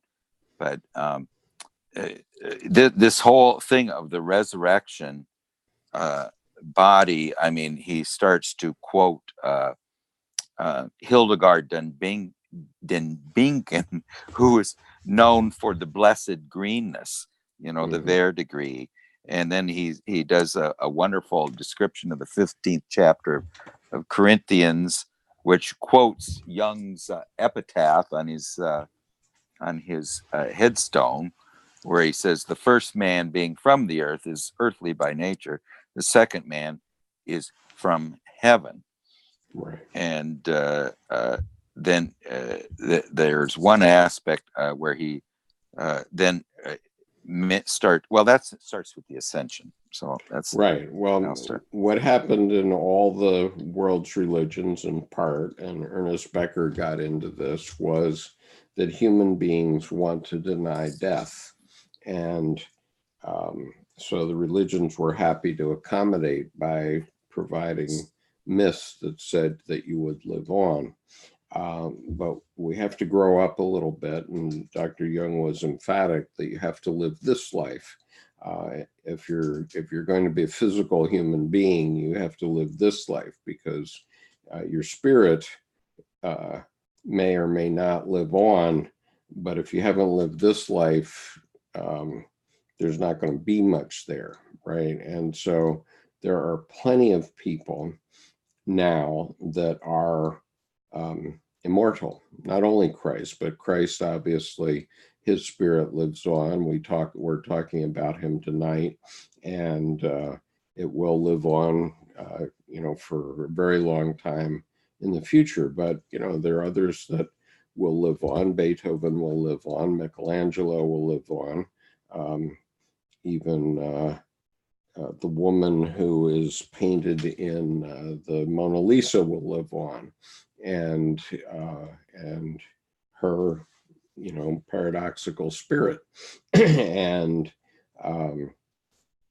so a friend of mine who is a secular, I acknowledge she's a secular, but she pretty much summed it up. She says, when you're dead, you don't know you're dead. It's only difficult for your family. When you're stupid, it works the same way. And and so the point is, if you want your spirit to live on, you better be doing something in this life. And when my father was dying in 1998, and he was in the hospital, he had been scratched by a cat, and it had been become infected, and his whole chest blew up 50% bigger than normal, and it was abscessed. And so he went to the hospital. Finally, he refused to go to the hospital, but he finally went, and he was very near to death. And at one point I went to visit him, and I had to help him move around in the bed, and he was literally a bag of bones. I mean, he, at that point, weighed about 110 pounds, and this is a man that had weighed 160, and he was looking very anxious and sad. And so I turned to him and I said, well, Dad, what are you so worried about? Or why are you looking so worried? And he says, well, I'm worried about kicking the bucket. And I said, Dad, just don't worry about that. 100 billion people have tried it. We've got no complaints. Just work on what you're going to do between now and then. And in that moment, in that numinous moment, I saw his spirit change, and he lived on another 8 years after that. But if I hadn't said that to him on that occasion, I think he would have died that day, probably. And so there is a question of living spirit. But anyway, I'm babbling on, and this is my philosophy of life. So, Well, go ahead. I was interested in what Craig was saying about, he was talking about Hildegard of Bingen, and right. Nancy had mentioned that in her upcoming video that you'll put out. And it's a fascinating story, but he was talking about the greening. And if I remember from the Red Book, you remember in the Red Book, Jung started sprouting leaves and turning green. Yeah, right. In one of his stories. And so this greening effect says that, you're, for the first time, you're rising up, and you've what you said that was important, I think, is values. You mentioned you give up those values. Mm-hmm. You go down, you kind of sweep out the trash. That's what I call it, taking out the trash. And so you have a new you, so to speak, in terms of your perception of what. Right. And the creeds have conned a lot of people out of their lives. Okay. Because they say, well, just go ahead and suffer now because you're going to go to heaven. Well, we don't have anybody that's come back to tell us there's no heaven, but heaven is a place of the psyche. It's not a place of the physical world. And so, but so many Christians and other religious people think that they're going to go to some other place. I mean, these these Muslim bombers think that they're going to go to a heaven and be given 72 virgins, which they don't get access to because of the way their culture is put together. But, you know, and you wonder, what do Catholic priests think? You know, they go into heaven and well, one of the not things be celibate. I don't know. It strikes me that Christianity, or as I like to now say, Christianism as an ideology, they talk a great talk. Like the Bible's it's a great story. talk. Yeah. But it's like, where's the walk? And, you know, that walk is the individuation process. Precisely. And I'd never heard that until I came here. So it's like, okay, we got the talk. Now, you know, can we get on with our walk? You know, and when you think about it, Jesus Christ said he was the way, the truth, and the life. Right. You know, the way. That's like, okay, we've got a walk to do. That would be this individuation. Right. You're right. That's a good insight. Miles, I agree with that. There's just about the resurrection. It's a strange concept in religions, because most religions don't talk about the resurrection of the dead corpse. They talk about the reborn second birth. So it isn't resurrecting this corpse. Right. So it's a very unusual image. You don't find a lot of repetition of the concept of resurrection. But right, but it's not wrong, is it, Craig? Because in the sense that Dr. Jung said every religious statement is a statement of the psyche, then okay, every religious statement is true, not only in Christianity, but all religions. And because they're true to the people who follow those paths. And they're psychic facts, as Dr. Jung pointed out, that every religious statement is a psychic fact. And so the resurrection of the body, you know, Paul Vanderklay has said, I've heard him say a number of times, I absolutely believe in the resurrection of the body of Christ. Okay. And, you know, the Pope absolutely believed in the assumption of the Virgin Mary into heaven. Okay. In 1950, he issued his papal bull on that topic. And so those are psychic facts. And well, yes, but they're not personal experiences. I mean, what Jung says is that unless this is your own personal experience, then he says he's never met a theologian who the light that shineth through the darkness shone through them. I mean, they're teaching a theological creed, not their own personal experiences. And right. So it's nothing. I'm just saying it's an unusual image. You know, one thing that Joseph Campbell used to say, you know, that eternal does not mean everlasting. You know, it means outside of time. It means external to time. So eternal is a timeless dimension. It's not one moment following the next in an everlasting series. So everlasting life and eternal life aren't the same thing. They're totally different things. But, you know, Campbell would say that you should live, if you don't find the eternal life in this life, you're not going to find it, you know, and this is, so, I mean, in other words, and there's one other aspect here that's just, this is slightly unrelated, but it's related to the fact of death. You know, that von Franz and a lot of Jungians noticed that their patients who were dying never had dreams about death, you know, and this is just my own theory, and it's because of my wife's experience of having a dream when her, you know, there's a lot of people who have dreams when someone dies, and they didn't have any knowledge of that person dying, and yet they have a visitation by that person or some knowledge that that person has gone, and then they find it out the next day. Well, my wife had a dream where her daughter conceived. Mhm. And then she didn't know about that. So this is the same image, but it is when the soul first came into being.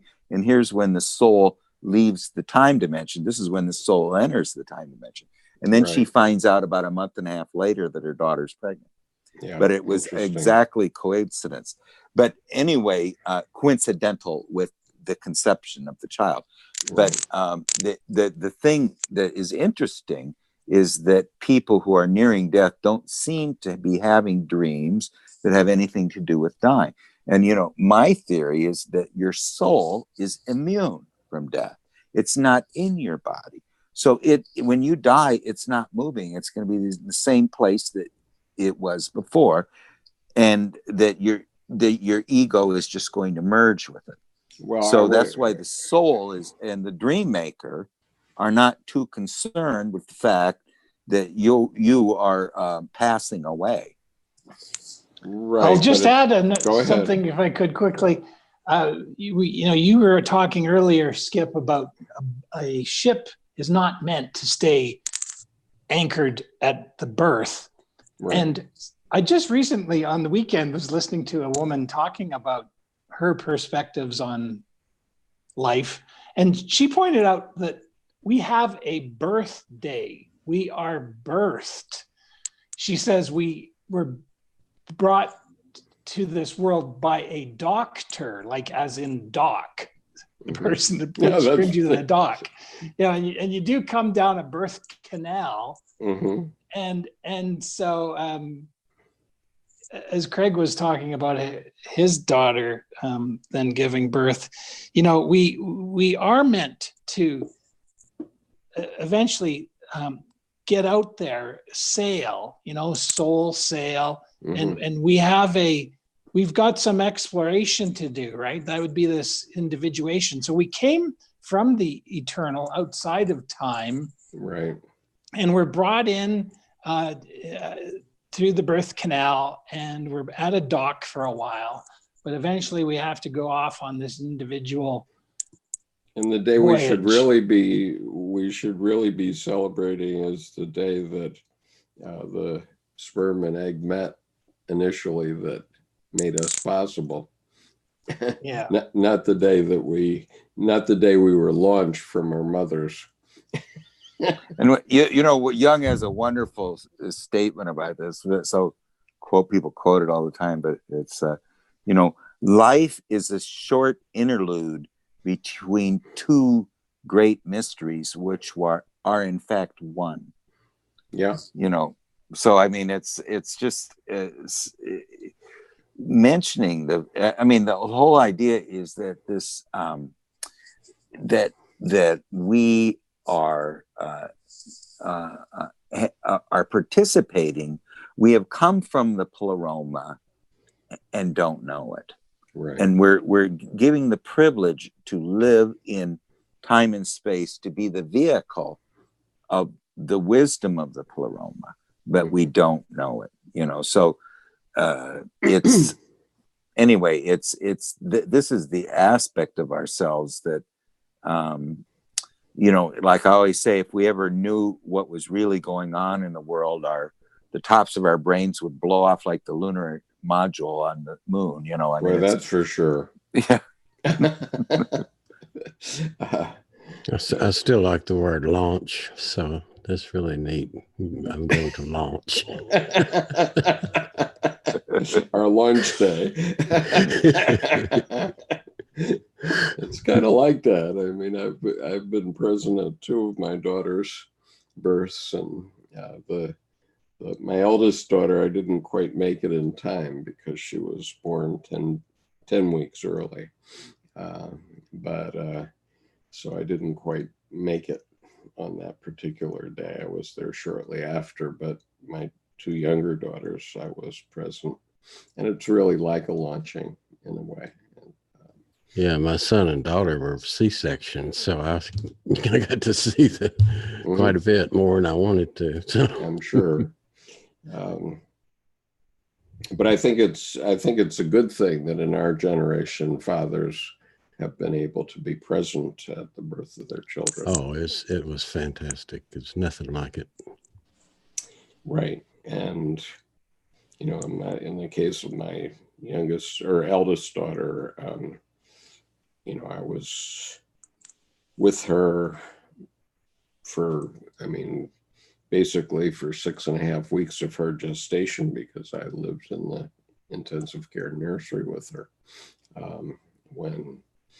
When I first met her, she weighed 2 pounds and 4 ounces. And the nurse handed her to me, and I thought she'd handed me an empty blanket, literally. And now she's 45 years old, has 3 children of her own, and is a master's degree in social work. So she's quite a woman. That's great. Yeah, but thanks for. So Nancy has made a comment here. The resurrection for me is about a power at our center who wants life for us, is guiding us to choose life, and is at work bringing forth new life in us. Well, I think that's a great way to think about it. Oh, that's very good, Nancy. Thanks. Yeah.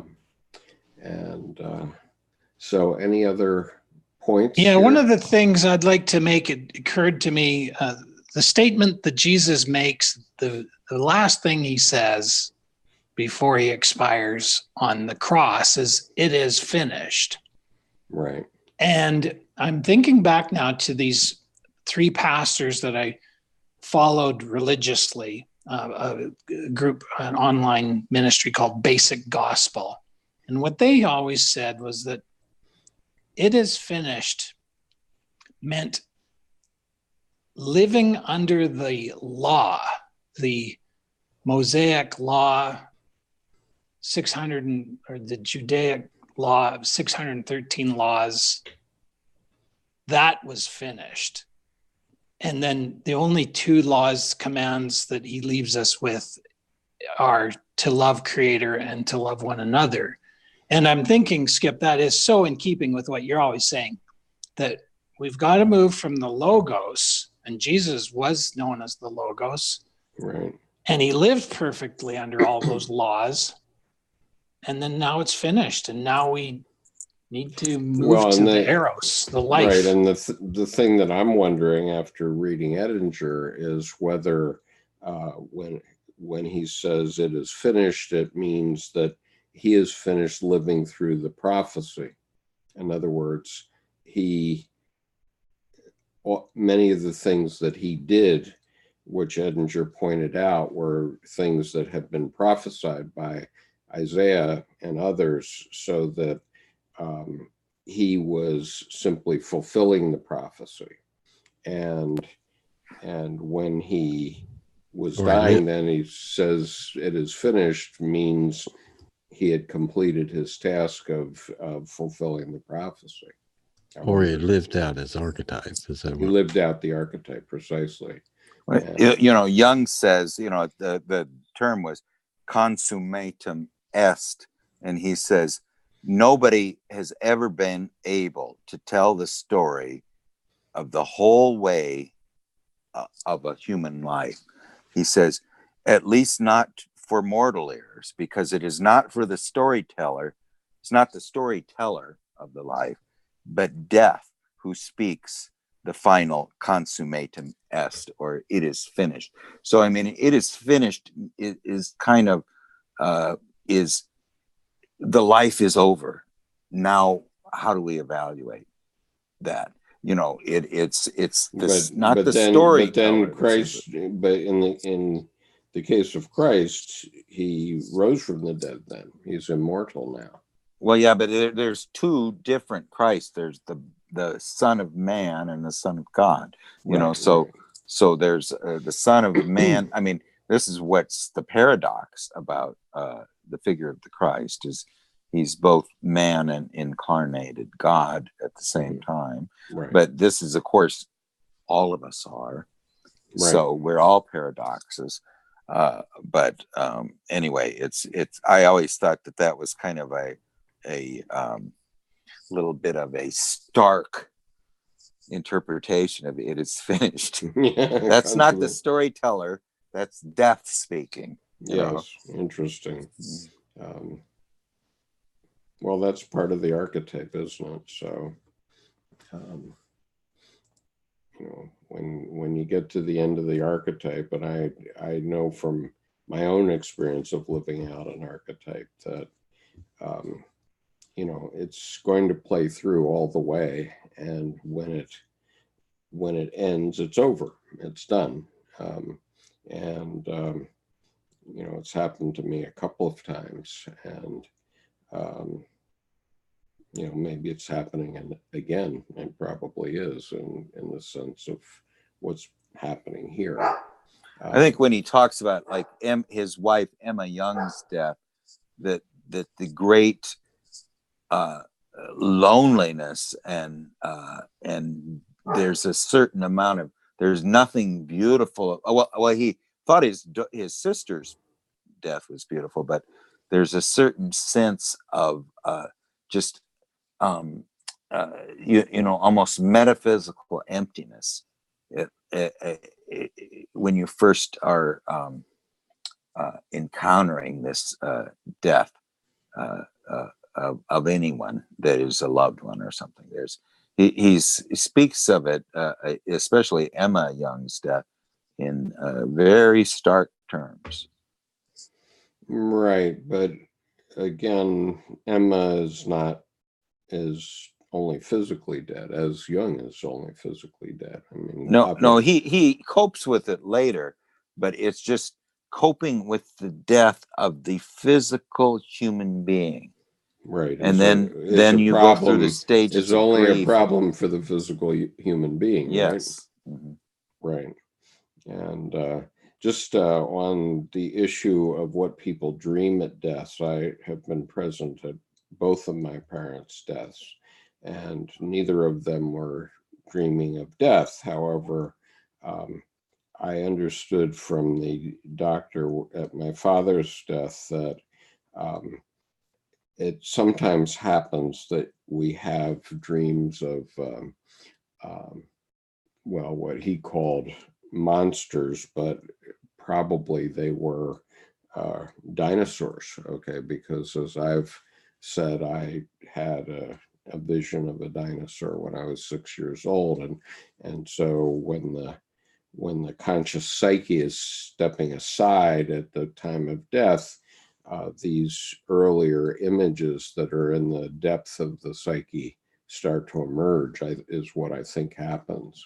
And you know, we say we don't have euthanasia in this country, but as a matter of fact, it was I that had to make the choice of the time of death of both of my parents.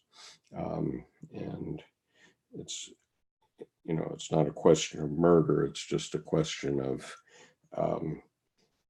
you know, somebody has to make the decision to pull the plug.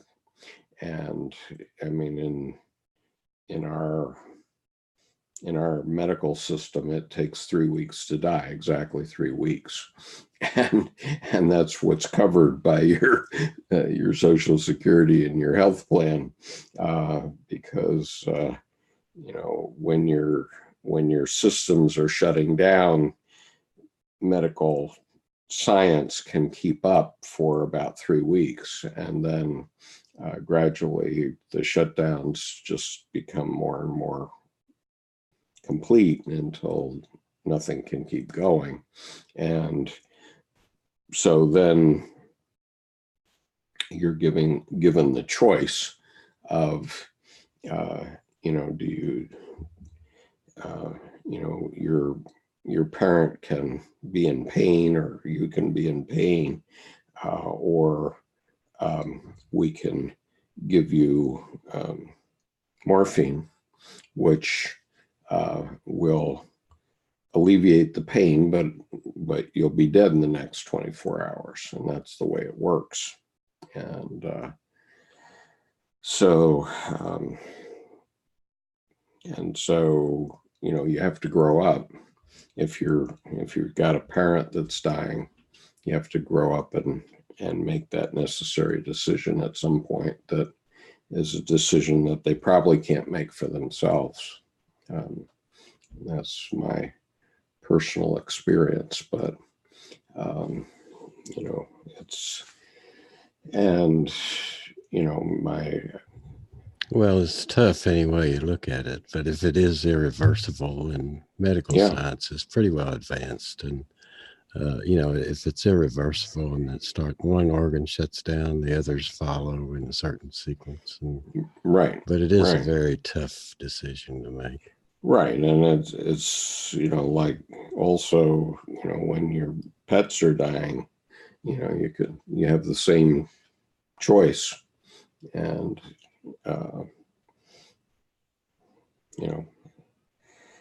it's not pretty, but we have to grow up and recognize it and take the responsibility for it. And so it's not easy, but that's what maturity is about, and we have to grow up. And this is the message also from my talk yesterday, and I'm delighted to see so many people have watched it already in one 24-hour period. It's over 350, I think, so far. So it makes the effort of doing it worthwhile, although, as you may have seen. Oh, you were kind of sweating it a little bit. Well, first of all, they'd shut down the aircon in the building, and it was 80 degrees, and I was wearing a wool suit. So that was part of it. And the other part was that I have 2 joint replacements, and since I had my knee replaced, I hadn't stood in one place for over 2 hours, and so I didn't realize how actually painful that would be. And so when I went to move from the podium, I found that I almost couldn't walk. Yeah, I noticed you grasped the podium a couple of times. Right. But it's a beautiful place there. I wish they'd turn the air conditioner on. And you know what it is, Jerome? It's very interesting. That sanctuary was the indoor swimming pool of a private home. Oh my gosh. Right. And I guess the owners had died or something, or had left for some reason, and they couldn't figure out anything to do with that, because obviously it was very expensive to keep that room going. And it has all the windows all around, right? Beautiful. And it's quite a large room, as you saw, or as you'll see better when I do my edited version. And my heavens, and so what they did was they took the pool out and put a floor in there, and it became the sanctuary of unity by the bay. So let's hope the floor holds up. Yeah, I think they must have taken the whole pool out of it somehow. I don't know whether they did or not, but anyway, they covered it over. That's great. But that's why it's such a beautiful setting, and of course it's up in the trees. It's the address is number 4 Pointless Forest Drive, and it's literally at the end of a ramp off of US 50. And so you go up to the top of the ramp, and there's this little dirt road off to the right. You can't even get to it from the other direction because it's a one-way ramp, right? So if you come from the other direction, you have to be very careful. And they've had a few people that have gone down the ramp in the wrong direction, right? So right at that point at the top of the ramp is where this little road goes off to the right, and it goes up to this lovely location that's up in the trees, and it's Pointless Forest. Yeah, fantastic. Yeah. Yeah, very cool place. So I was asked a little earlier whether I was going to do any more lectures at Unity by the Bay, and I wouldn't say I'm going to do it in a hurry, but I may do, because I did like the venue, and I like the fact that I have the video, and they do have a good sound system there, but unfortunately, because the videographer didn't show up, it's not ideal sound. It's only sound that came off the PA system, as opposed If to it's a small group, you might get their permission, if they would be so inclined, to sit in a circle, so you wouldn't have to stand at the lectern, and sit in a circle and talk these ideas. I know at the beginning you asked if anyone would want to share any of their numinous experiences. It would be interesting right. to Well, hear and those. and Jerome had recommended sitting in a circle also, and what I felt was, some of those stories, many of the stories I've told before in various contexts, either in in videos that I've done or in videos that we've done together.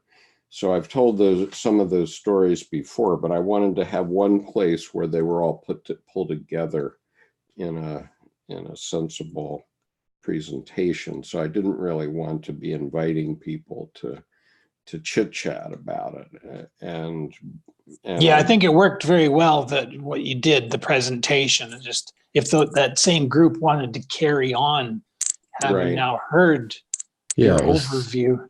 Yeah, it was kind of the second part of the presentation, but yours Right. went pretty long at the first. So, Yeah, but you did tell a cohesive story, I felt, of your whole sequence there. I really liked that. Yeah, there was a lot of thought went into that over literally years, but even putting together the PowerPoint took 3 months. So, and I have a lot more material that I didn't address. So I won't be talking about the same things again in the future, but obviously there are some topics, and we can talk about other topics that are appropriate, because I do like the venue, and if I'm going to do it again, I'm going to do my best to find a videographer I can rely on, right? Have a backup plan or something. Well, I mean, I did have a backup plan, because I was able to I dragooned one of the ACT members, or two of them. They took turns, but they held my iPad and took pretty good video. So you haven't seen that yet, because good. Because the video that Deb was able to take, of course, she was broadcasting, so that's a little different story. But that was excellent quality, I might add. It really, she did pretty well. But the other video that's on the iPad is actually much better. Oh wow! And so I'm editing that, and once I have it fully edited, and I want to intersperse the slides into it so that people who are at home can actually see the slides and that sort of thing. That'd be great. Yeah, so that'll be a week or two project to get that done. But anyway, it was a worthwhile project. It was a bit costly, but I'm hoping that I'll be able to do some more of it over time, as time permits.